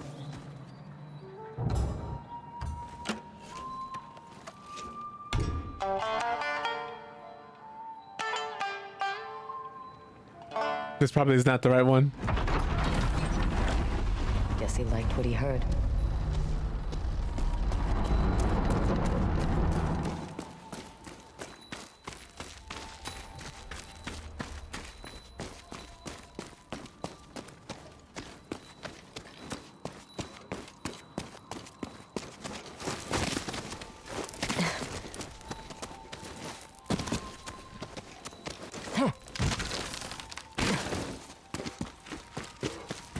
Can't be far now. Movement mobility still feels so good. The music is so relaxing. I keep forgetting I'm here to kill him.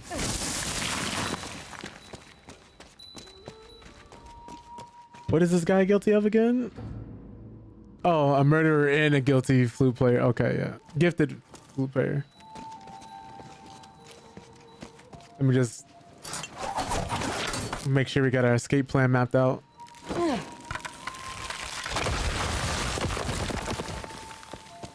Maybe he'll be nice to remind you. Hopefully. Hopefully he's like, you know, I'm actually just a chill guy. I was just playing the flute and everybody else was getting murdered every time they came in here.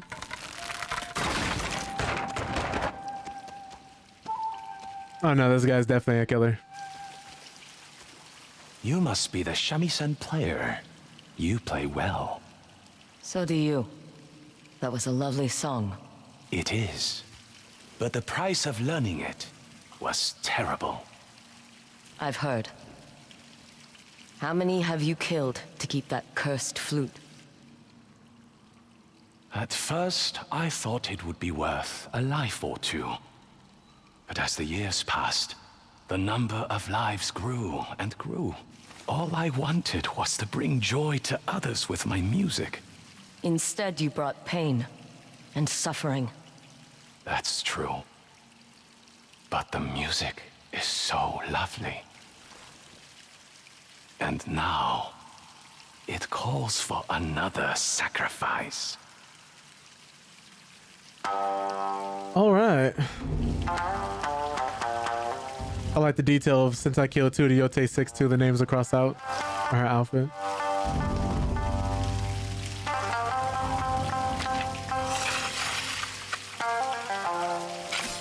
These never get old.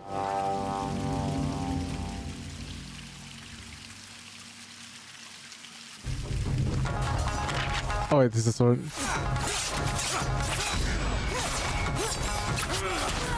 Oh, he does that attack? Okay. Your death won't keep the music satisfied for long. I have to keep remembering everybody's attack patterns.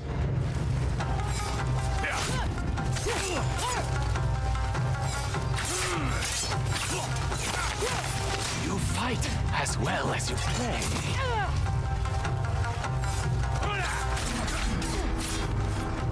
That hurt. Wasn't prepared for that last one.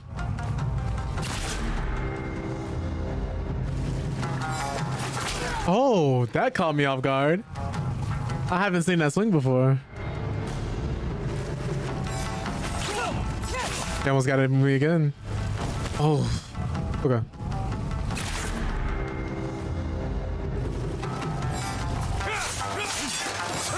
He switches up the timing too.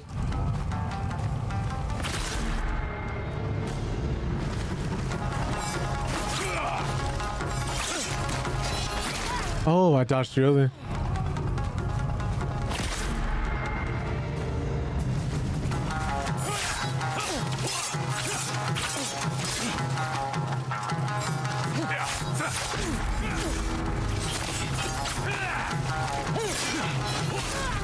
Oh. Can't dodge too early because he'll have a guaranteed hit afterwards.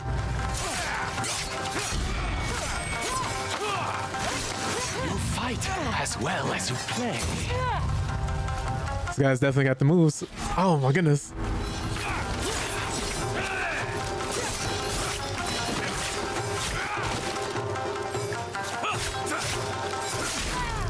Forgot super armor on the heavy on the parryable swings. Super armor on the parryable swings.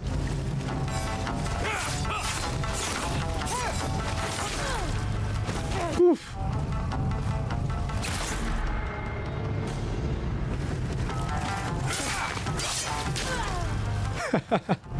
Your death won't keep the music satisfied for long.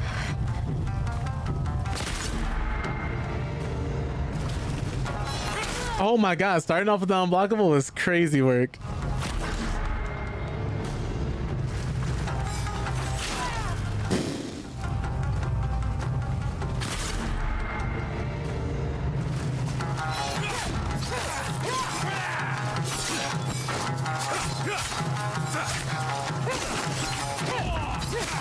You fight as well as you play.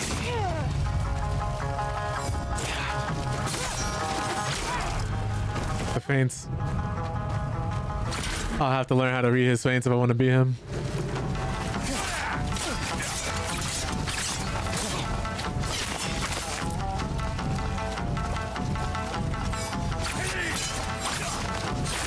You fight as well as you play.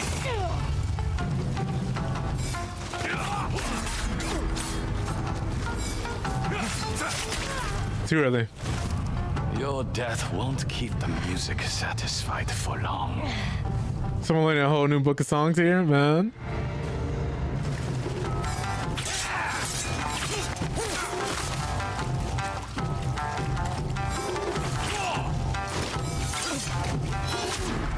He's stopping his swings early. Too slow on that. I have to be faster.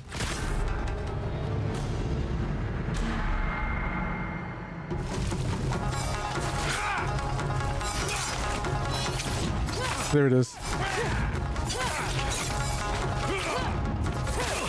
You fight as well as you play.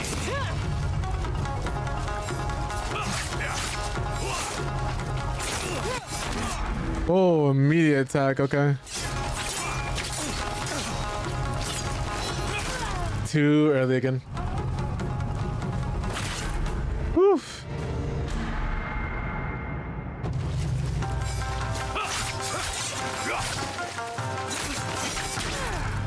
If his back's turned, he'll immediately go for the stab. So we get one stab when his back is turned, not two.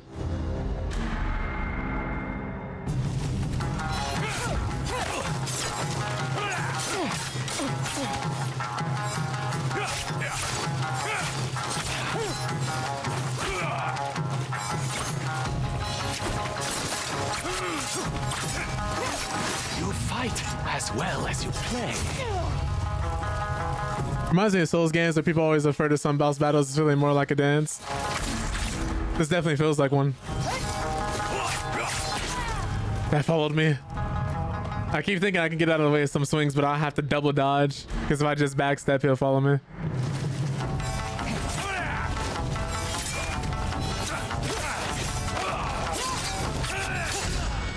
There's the perfect parry. Fight as well as you play. That's too slow. There's another one coming.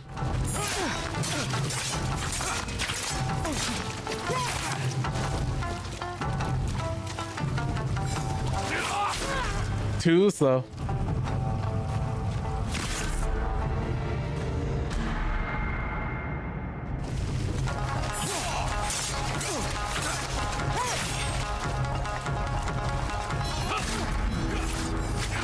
I haven't seen him do that before. You fight as well as you play.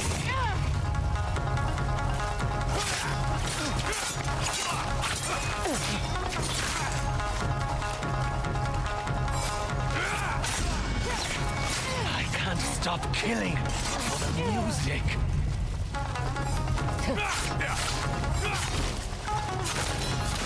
The unblockable immediately, frame one? Death won't keep the music satisfied for long. Oof. This one's rough. This one's a little rough. We got it though.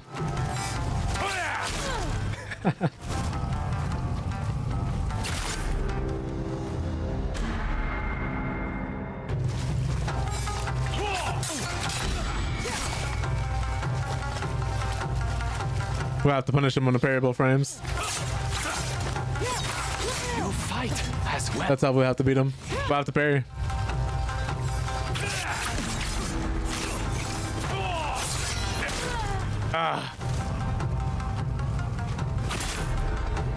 And I also have to remember that certain attacks, if you attack, he'll immediately do an unblockable or something crazy. Like that. Crazy is we got a perfect dodge. If that dodge wasn't perfect, we would have died. You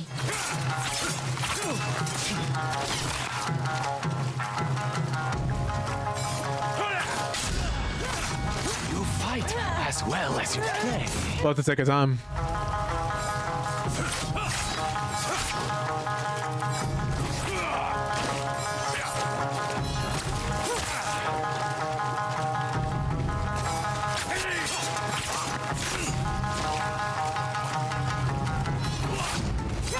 That was crazy. And stop killing. He's just ripping them. Sick.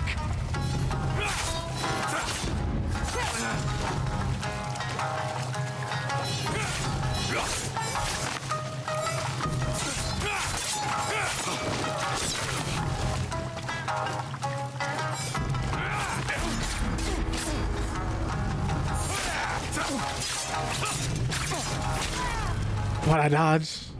We had it. I dodged. So he started switching it up on me.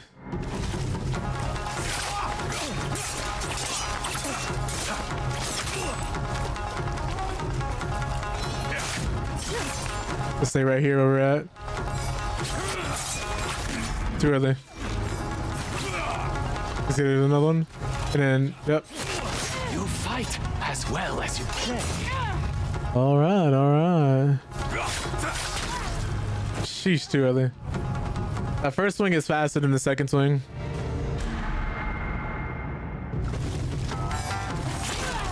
The feint at the beginning I have to be careful of.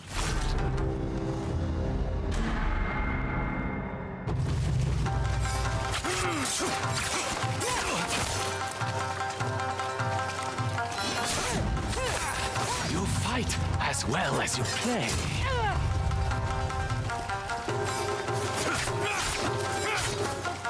Another one coming.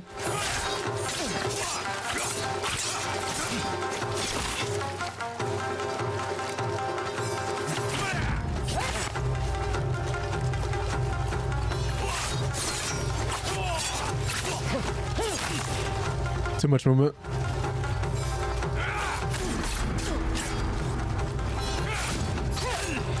I can't stop killing for the music.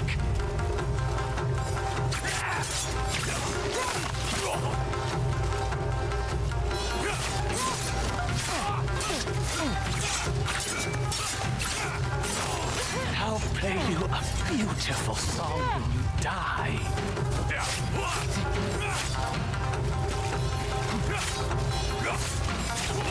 The way he's dashing up is devious.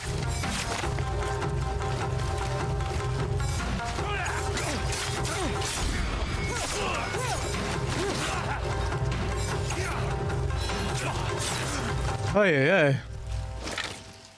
Wait. He was chasing me down for those slashes. Deserve it. But will you grant me one last request? Why would I do that? I'd like to spend my last breath bringing beautiful music into the world, so that at least one good Thanks, Rock. comes from... We had to learn the pattern. I had to learn the pattern. You didn't grant mercy to any of your victims. Why should I grant you mercy now? Because I believe you're a better person than me, and I'd like for you to play with me. All right. One last song. How did the opening go? Just follow my lead. It starts with this.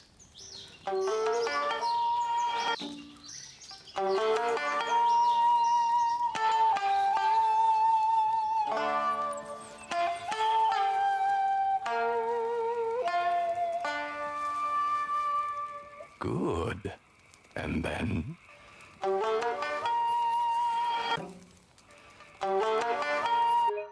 Let me take a screenshot of this. It's a beautiful scene.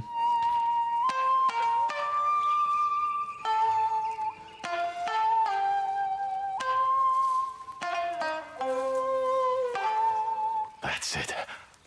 And finally... If I just showed you a screenshot of this game, you wouldn't be thinking that I have a murderer here that I'm playing music with. As he's literally dying.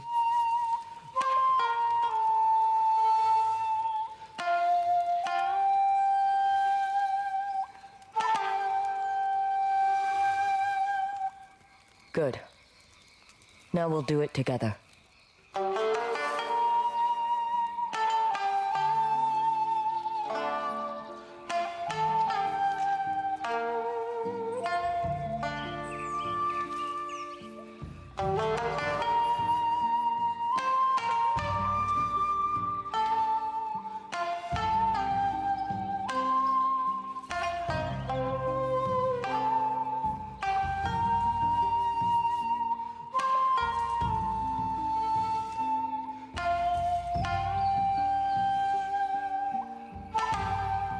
I'm sorry, I just want to take a screenshot of the scenery again.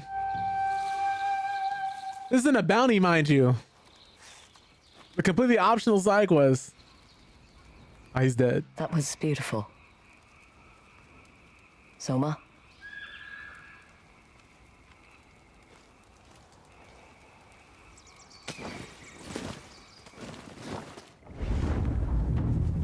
We just stuff his body in the bag. Oh? New fit drop?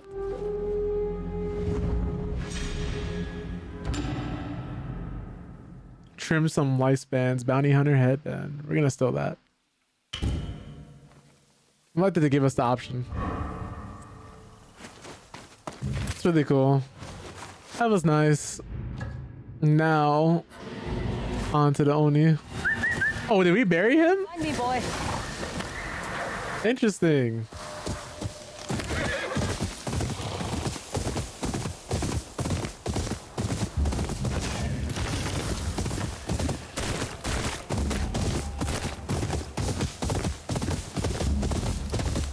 Samurai over there.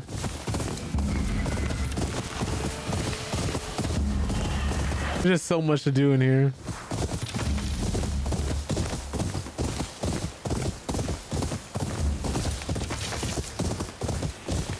It's definitely not one of those games where you watch it and immediately get the full experience. This is one of those I think you gotta play. I think the flute is buried with him. I think they would have given us an indication that we would have had the flute. Taken over by Saito's men. Oh, here I go killing again.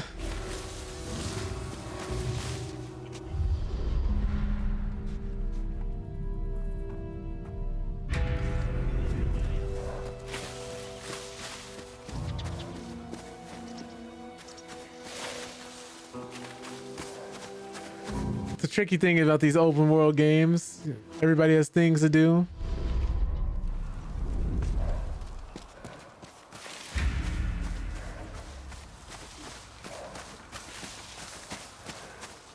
They talk gaming news to you at some point. I got you, Tony. I'll give you a weekly lore dump. Everything going on in the space. Should have another hour before I stop streaming today, so. And I got you.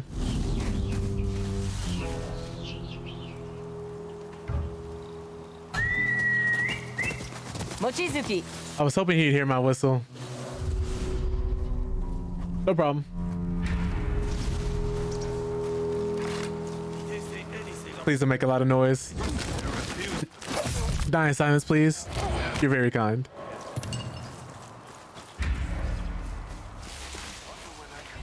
All right.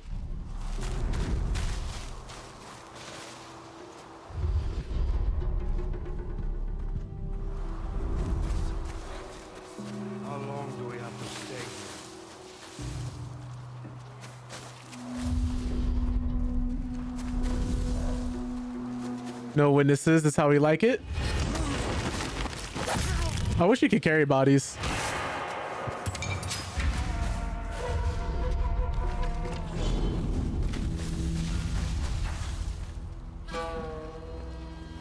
Nothing's out of the ordinary, sir. Might have been the audio. Nothing here. Nothing there. Right. I agree. See anything over there? Nothing. Spirit or otherwise. Might have been the audio. Who saw me? What do you think? They're not here. Oh man, these guys are on edge, and I would be too.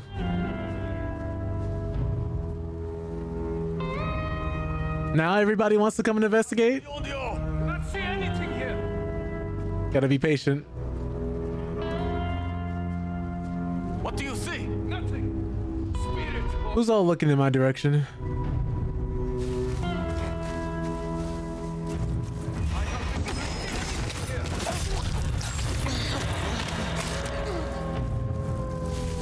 nothing here. I hear a wolf nearby. You see the ghost or not? All right, if a samurai sword, I'm sorry, if a katana were to just come flying out of the grass into that man's chest, I'm sure everybody would be paranoid. A little too paranoid.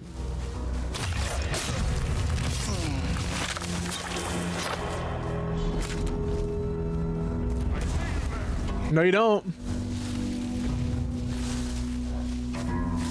I wouldn't advise coming here, big dog.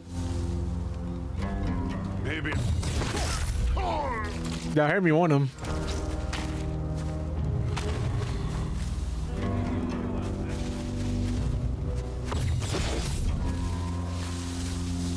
You know, I thought we were gonna defy the laws of physics right there, but apparently not. What if we just... Something's there.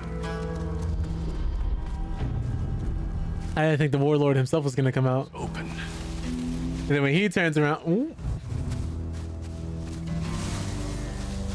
got ourselves in a sticky situation here. Must have escaped.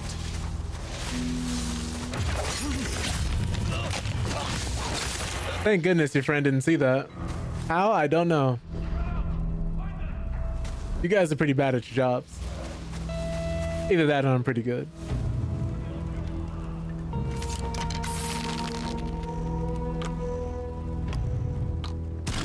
You know, it's already bad these guys are losing friends. I probably shouldn't be making fun of them. I think they're noticing. They're just not doing anything super crazy about it. That's why they came over here. Like, that's why they're looking right now. Ooh. I'll make this hurt. Okay, yeah.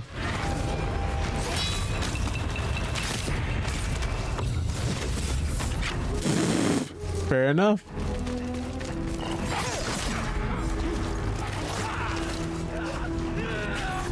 That could have been smoother.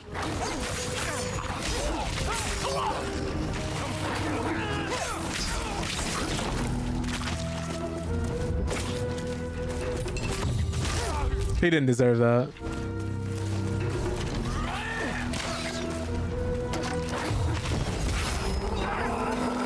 They were looking for me. Hey, that was pretty smooth. Here paid the price.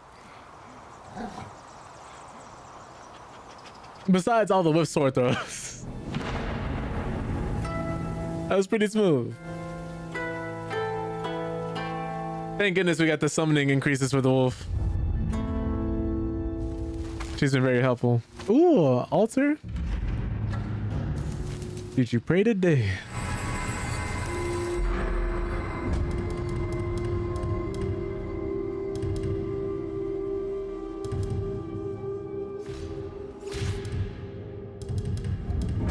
Oops.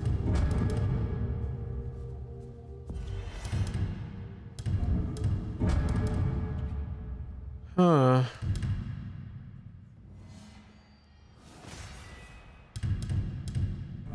There's so many things I want. Let's get more assassination things. I'm playing kind of stealthy.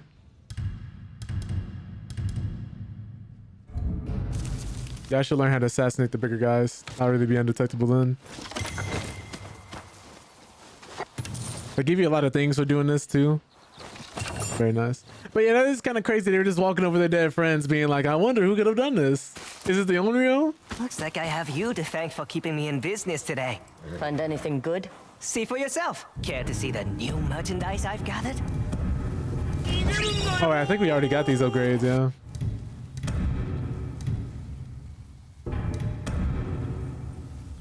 Ooh, new shamisen color. I knew you'd like that. Any new charms?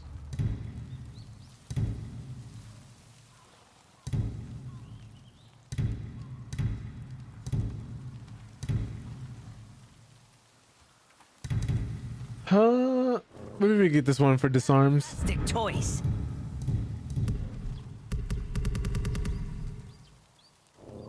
I need that. Perfect match. I see you around. Oops, I keep forgetting how to drop objects.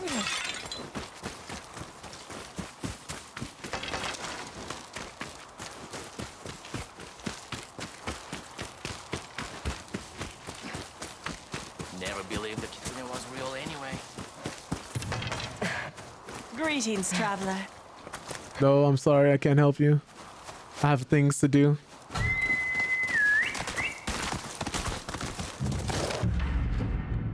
Ah, yes, finally, the Oni. The thing we started playing the game today for.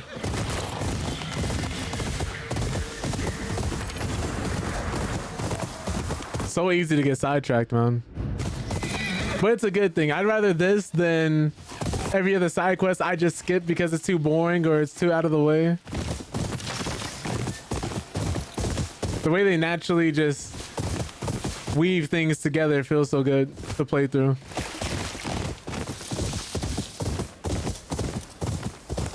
It's different from Borderlands or some of the Ubisoft games where something may happen and you get a big giant exclamation point on your screen. And you constantly have to go out of your way. Or you feel like you're checking off a list.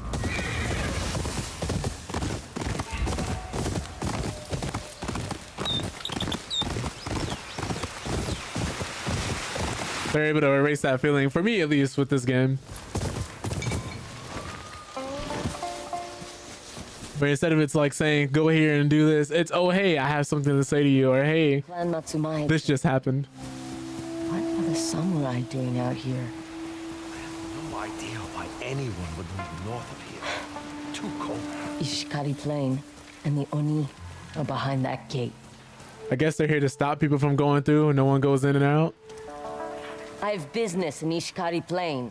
Not without a travel permit, you don't. A travel Willing permit. to pay. And I am willing to let you walk away.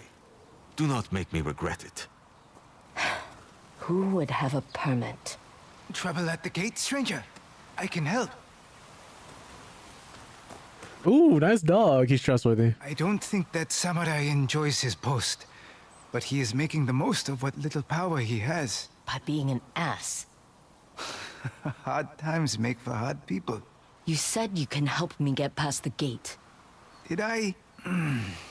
It's difficult to think over this growling belly of mine.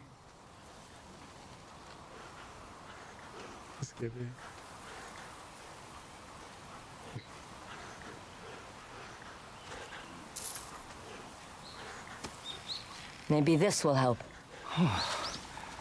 Nothing clears the mind like the sound of coin. Here, this will get you through the gate. How do you have a travel permit? I owned a lumberyard until the Oni drove me off my land. All that's left for me in Ishikari Plain are bad memories. May you find something better, stranger. I told you, travel is restricted to Ishikari Plain. I have a permit. How did you... Let me see that. Wait here. I have to verify its authenticity. Of course he does.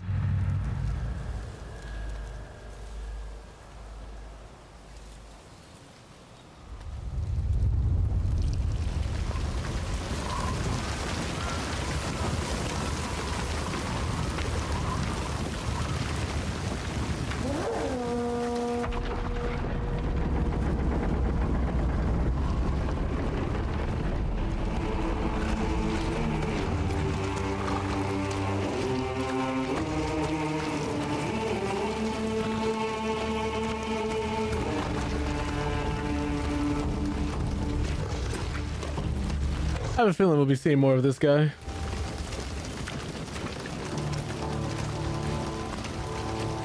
Everything's in order.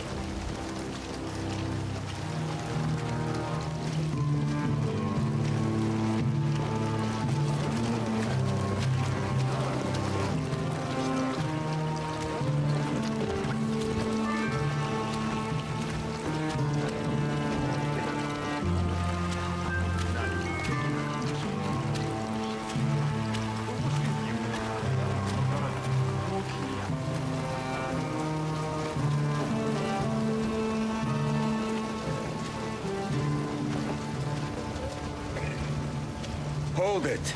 Oh, what does he want?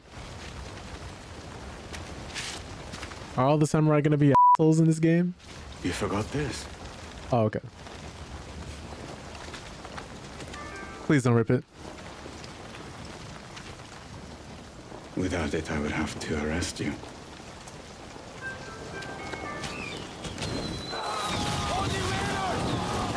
Oh. Matsumai! To arms! Protect the gate! And you, mercenary, let us place. You will be rewarded. What? No more talk of arrest? Just have changed.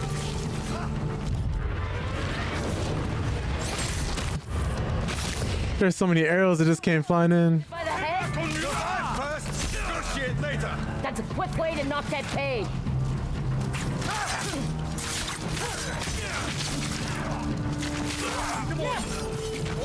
On the right. Whoops. Hunt them down. Thought they didn't detect that from my pay. ONI.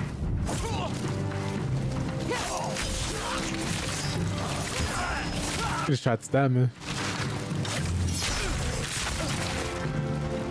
I'm guessing that's all the archers. Regroup on me. This checkpoint almost fell to the ONI raiders. Why are there so few of you? Reinforcements were scheduled to arrive this morning, but they never showed. Bad sign. My man will stay here until support can arrive. I'll search for the missing samurai. You, with me. It's my habit to get paid for one job before starting the next. And it's mine to arrest wanted outlaws using fraudulent papers to sneak past a checkpoint. But I'm willing to make an exception, if you are. Lead the way, samurai. I was like, 10 gold for a permit from a beggar? Yeah. Mount up, mercenary. You're coming with me. Hey, boy.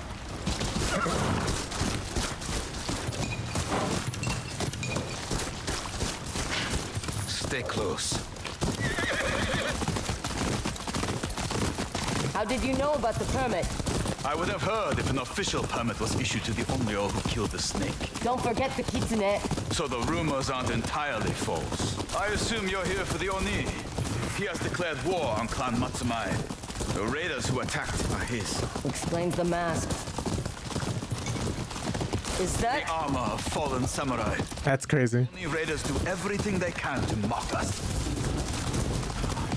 Dead horses bearing Matsumai banners. I'm assuming these were his reinforcements. Check the bodies. What do you see? Ooh. This must smell awful. Plenty of high ground surrounding a choke point. Your friends rode right into a trap. So where are they? The horses can't be the only casualties. If the samurai survived, there should be footprints. If they're dead, blood, drag marks. Then let's hope for footprints.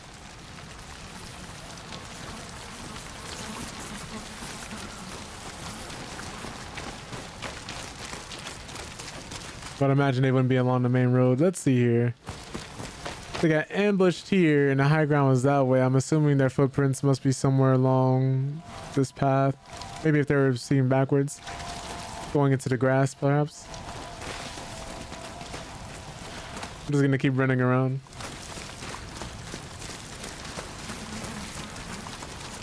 Over here, footprints. One group was leading another.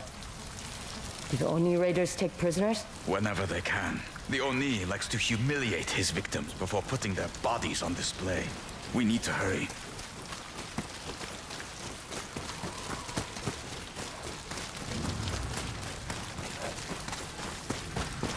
Do well on this job, and I'll put in a good word with my commander. That doesn't mean much. Money to words, even good ones. A requisition to Clan Matsumai comes with many benefits. And orders. Lord Saito has graciously left supplies for those in need. Remember who provided for you.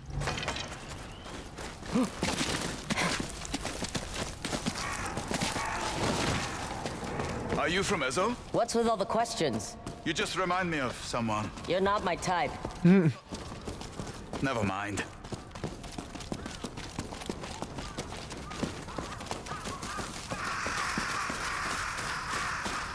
Smoke. Stay low and ready your... You remind me of a girl that I once knew. Ishikari Plain already has a lord, samurai. This is the Oni's judgment. Oh, these guys are unlucky, man.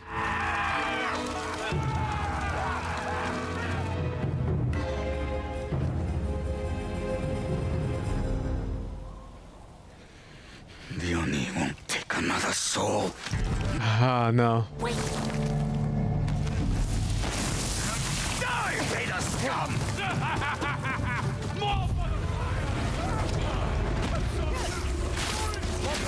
You tried to say I'm sorry.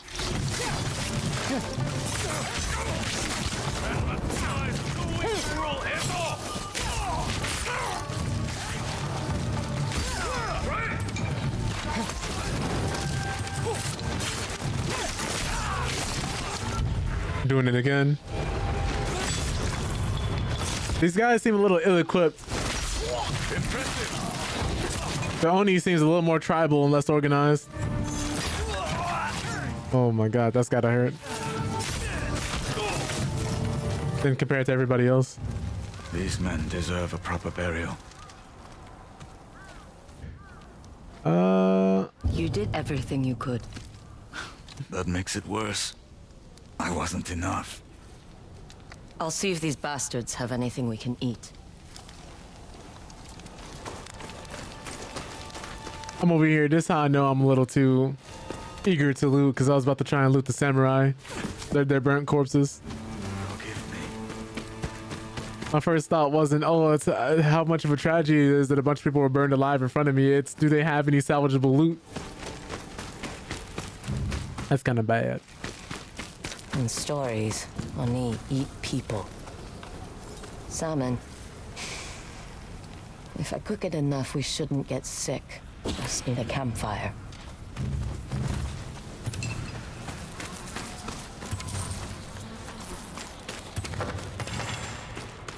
These bamboo mats. I wonder how that feels to sleep on. Nice view.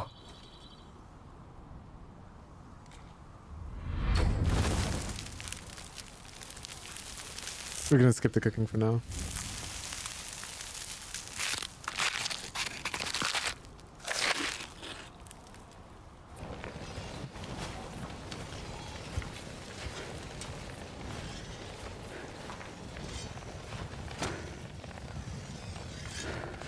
Hope you like salmon.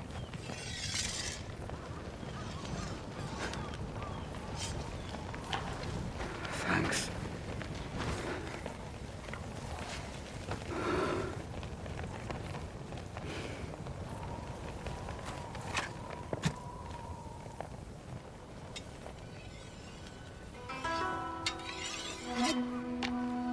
Where did you get that sword? Off a dead man.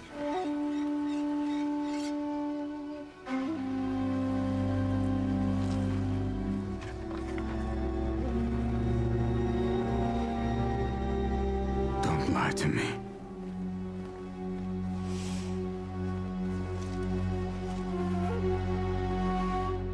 He was my father's.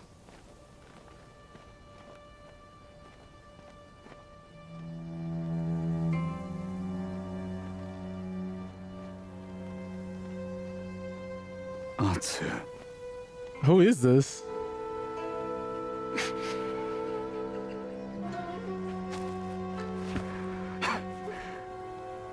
It's me.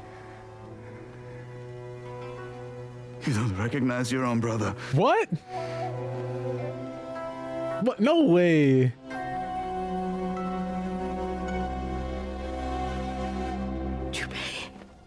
He changed his name?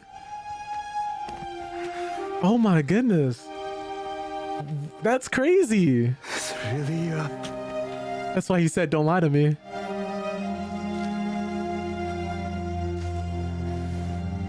How are you alive? A samurai found me and nursed me back to health. I thought you were dead. If I'd known you had survived, I buried mother and father. And then I sat under the tree and waited for days for you.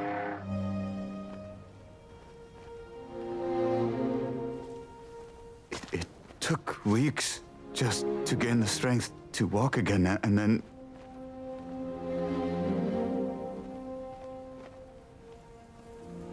I couldn't go back. I have never been back.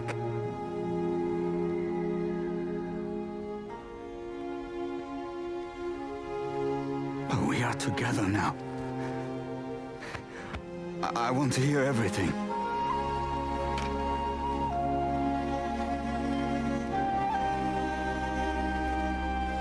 This is what they both needed.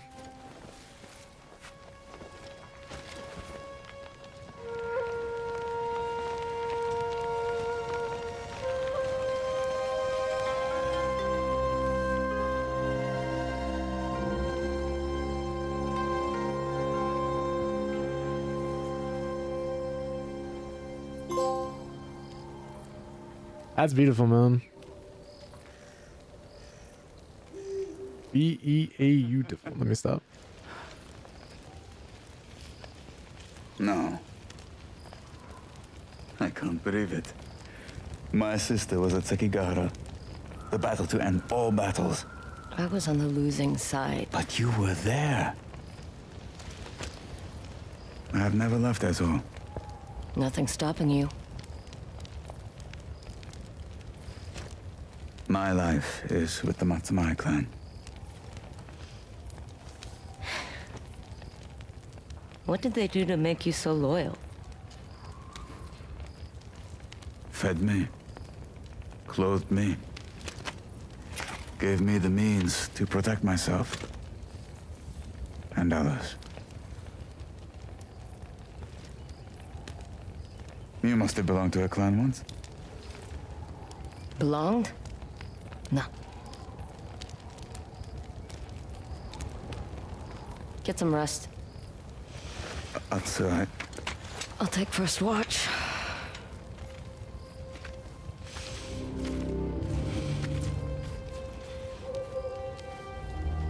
Oh, man.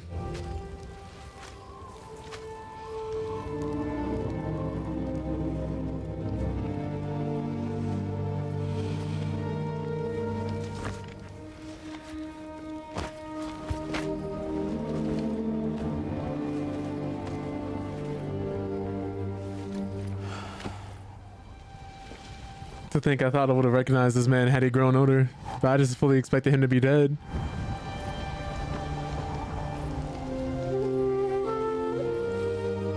That's something I didn't even think about.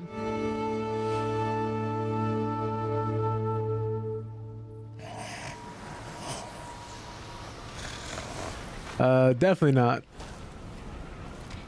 Jubei! Remember, Woody, you can live your own fantasies and have them slap somebody else's name on it.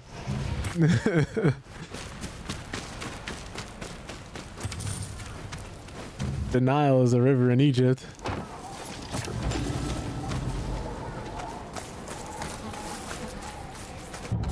Okay. Oh, we're just finding Jubei. You still snore. And you still wake up too early. Let's head to the horses. I thought you left without me. Our deal stands. I'll escort you into Ishikari Plain. Then you can join Clan Matsumai's hunt for the Oni. I tried that life. It didn't work out. The Matsumai are different. Trust me. I don't know you. And you don't know me. The Yotei 6, the ONI, took that from us.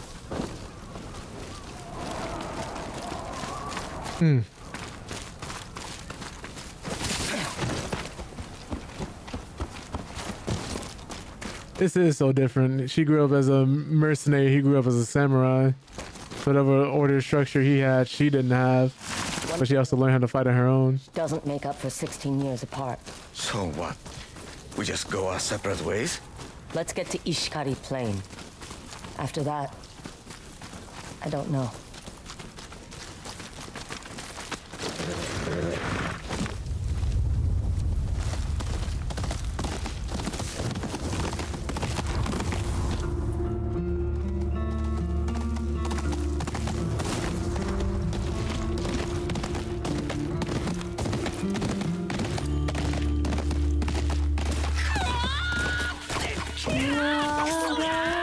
Welcome in, Nightmares. Appreciate you popping in. Oh, this is nice.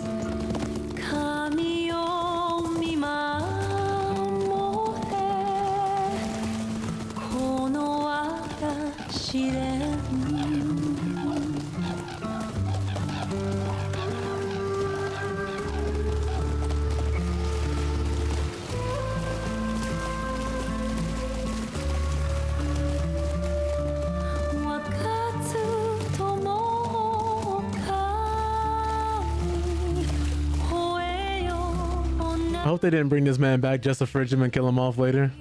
That'd be kind of tragic. It's kind of a cliche and overdone.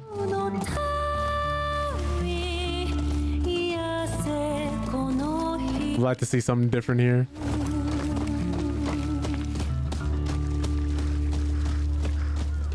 No. Oh, is this a checkpoint? Did everybody die already? We just got back. Y'all couldn't last a night?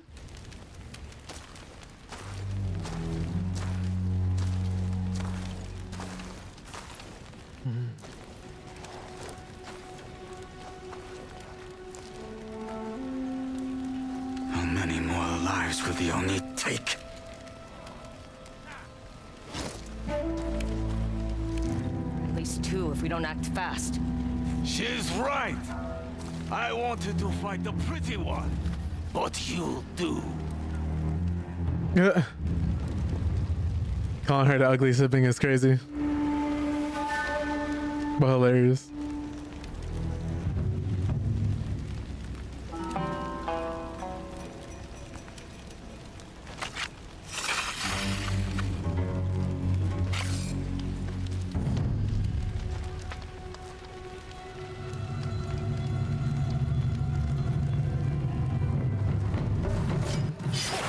Oh.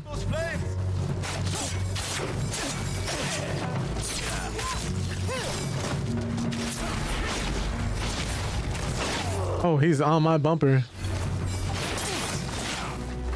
Only parries, okay. You don't fight like a Matsumai dog. It's because I'm not a samurai.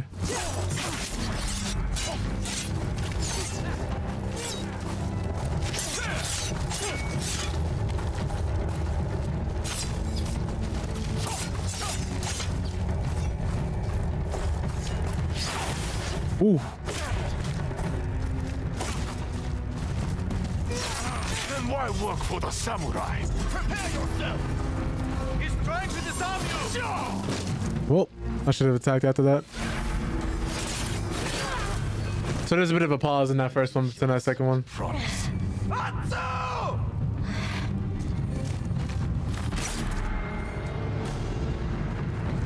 Okay. Those flames!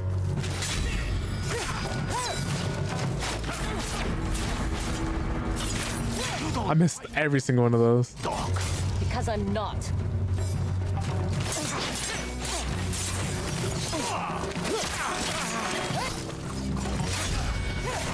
Then why work for the samurai? Prepare yourself! He's trying to disarm you! Someone with your strength belongs with the ONI raiders. I'd rather die.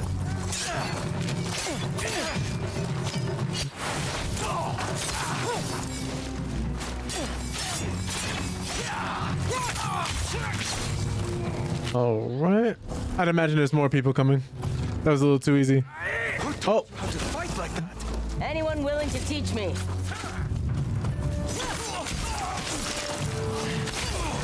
A lot easier than the other duel we had. Funnily enough, that duel we just did prepared me for that fight more than any other fight could have with the parry training. Ow.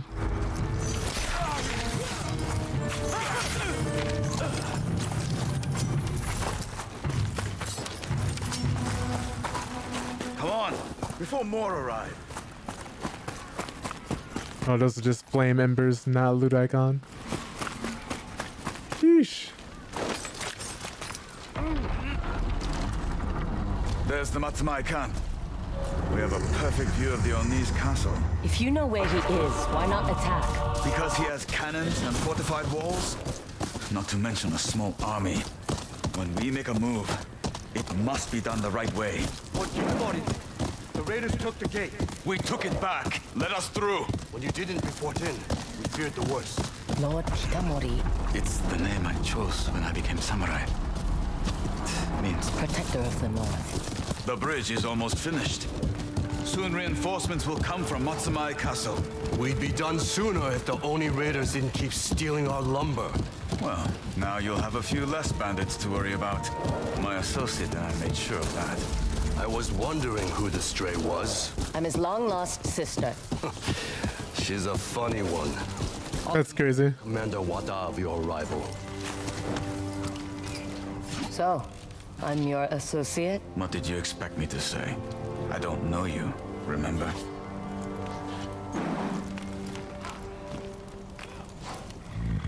Surprised you would lie to your brothers in arms.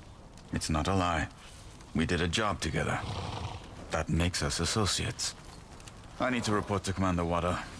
Stay out of trouble, please.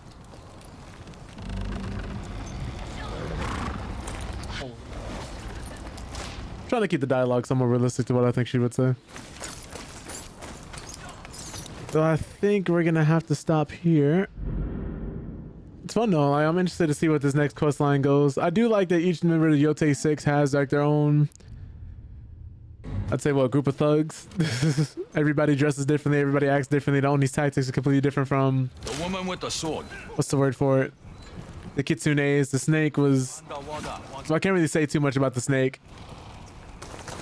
I guess I'll do this bamboo training and then that'll be it. We've no room in this camp for idle hands. Prove you deserve to hold that katana.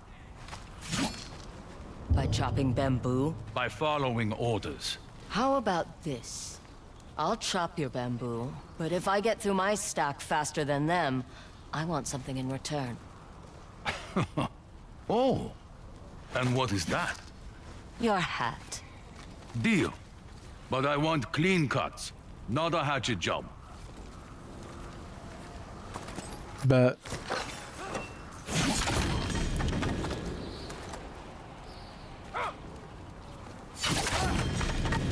he didn't expect that. He about to lose that hat. Not bad. Your hat, my lord. Filthy wanderer.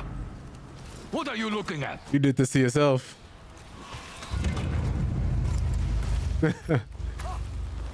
Light work. This is the associate I spoke of, Commander Wada. You're not about to drag me to another quest. I gotta go. That's just how easy it is, man. Just how easy it is to get dragged into another quest. But yeah, let me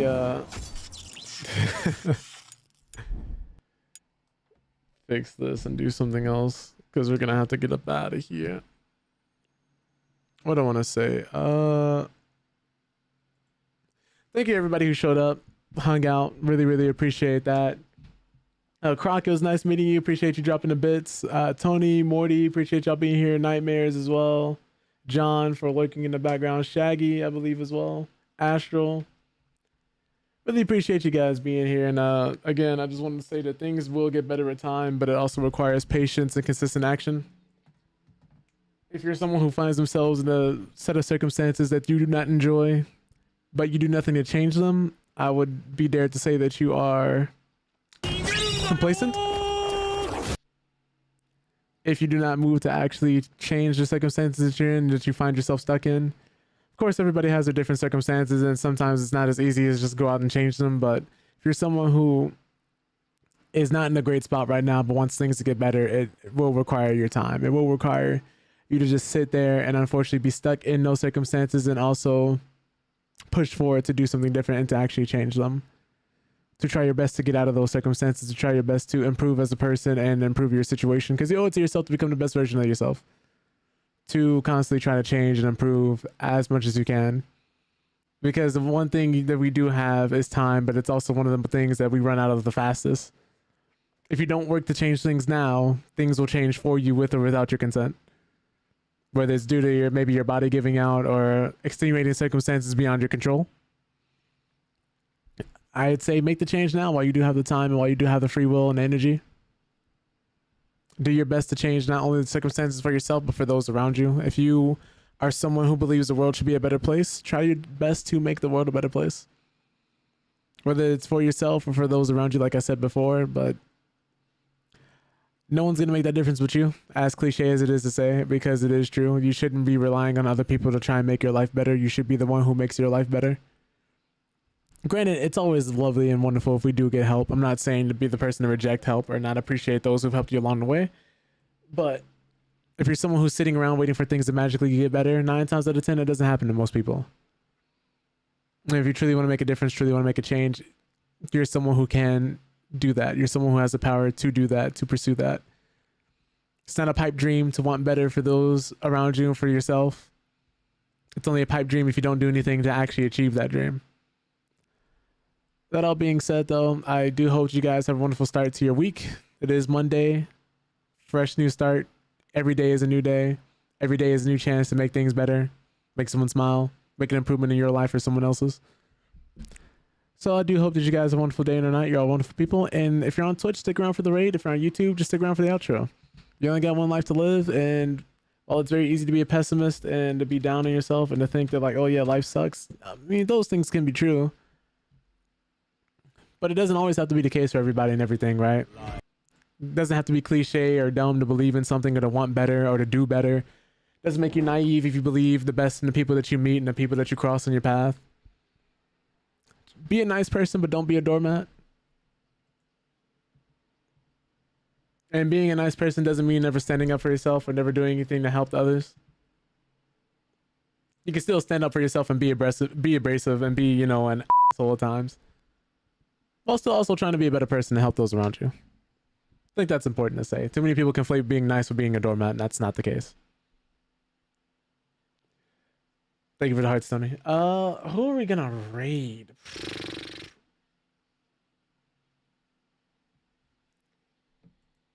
Who's alive right now? Okay, so we're gonna be raiding Clearly I'm Fat. She's cool, people. She's playing Texas Chainsaw Massacre right now. So if you guys could show her some love, and highly appreciate it if you guys could. I think she'd appreciate it. It is Monday after all. And let's help everybody make Mondays suck a little less. I said that wrong. Let's help everybody enjoy their Mondays a little more. And make sure their Mondays suck a little less. I think that's how I meant to say that. Yeah, English is hard. Anyways, I'm getting out of here. It's past my bedtime. And I haven't been up that long. Y'all take it easy.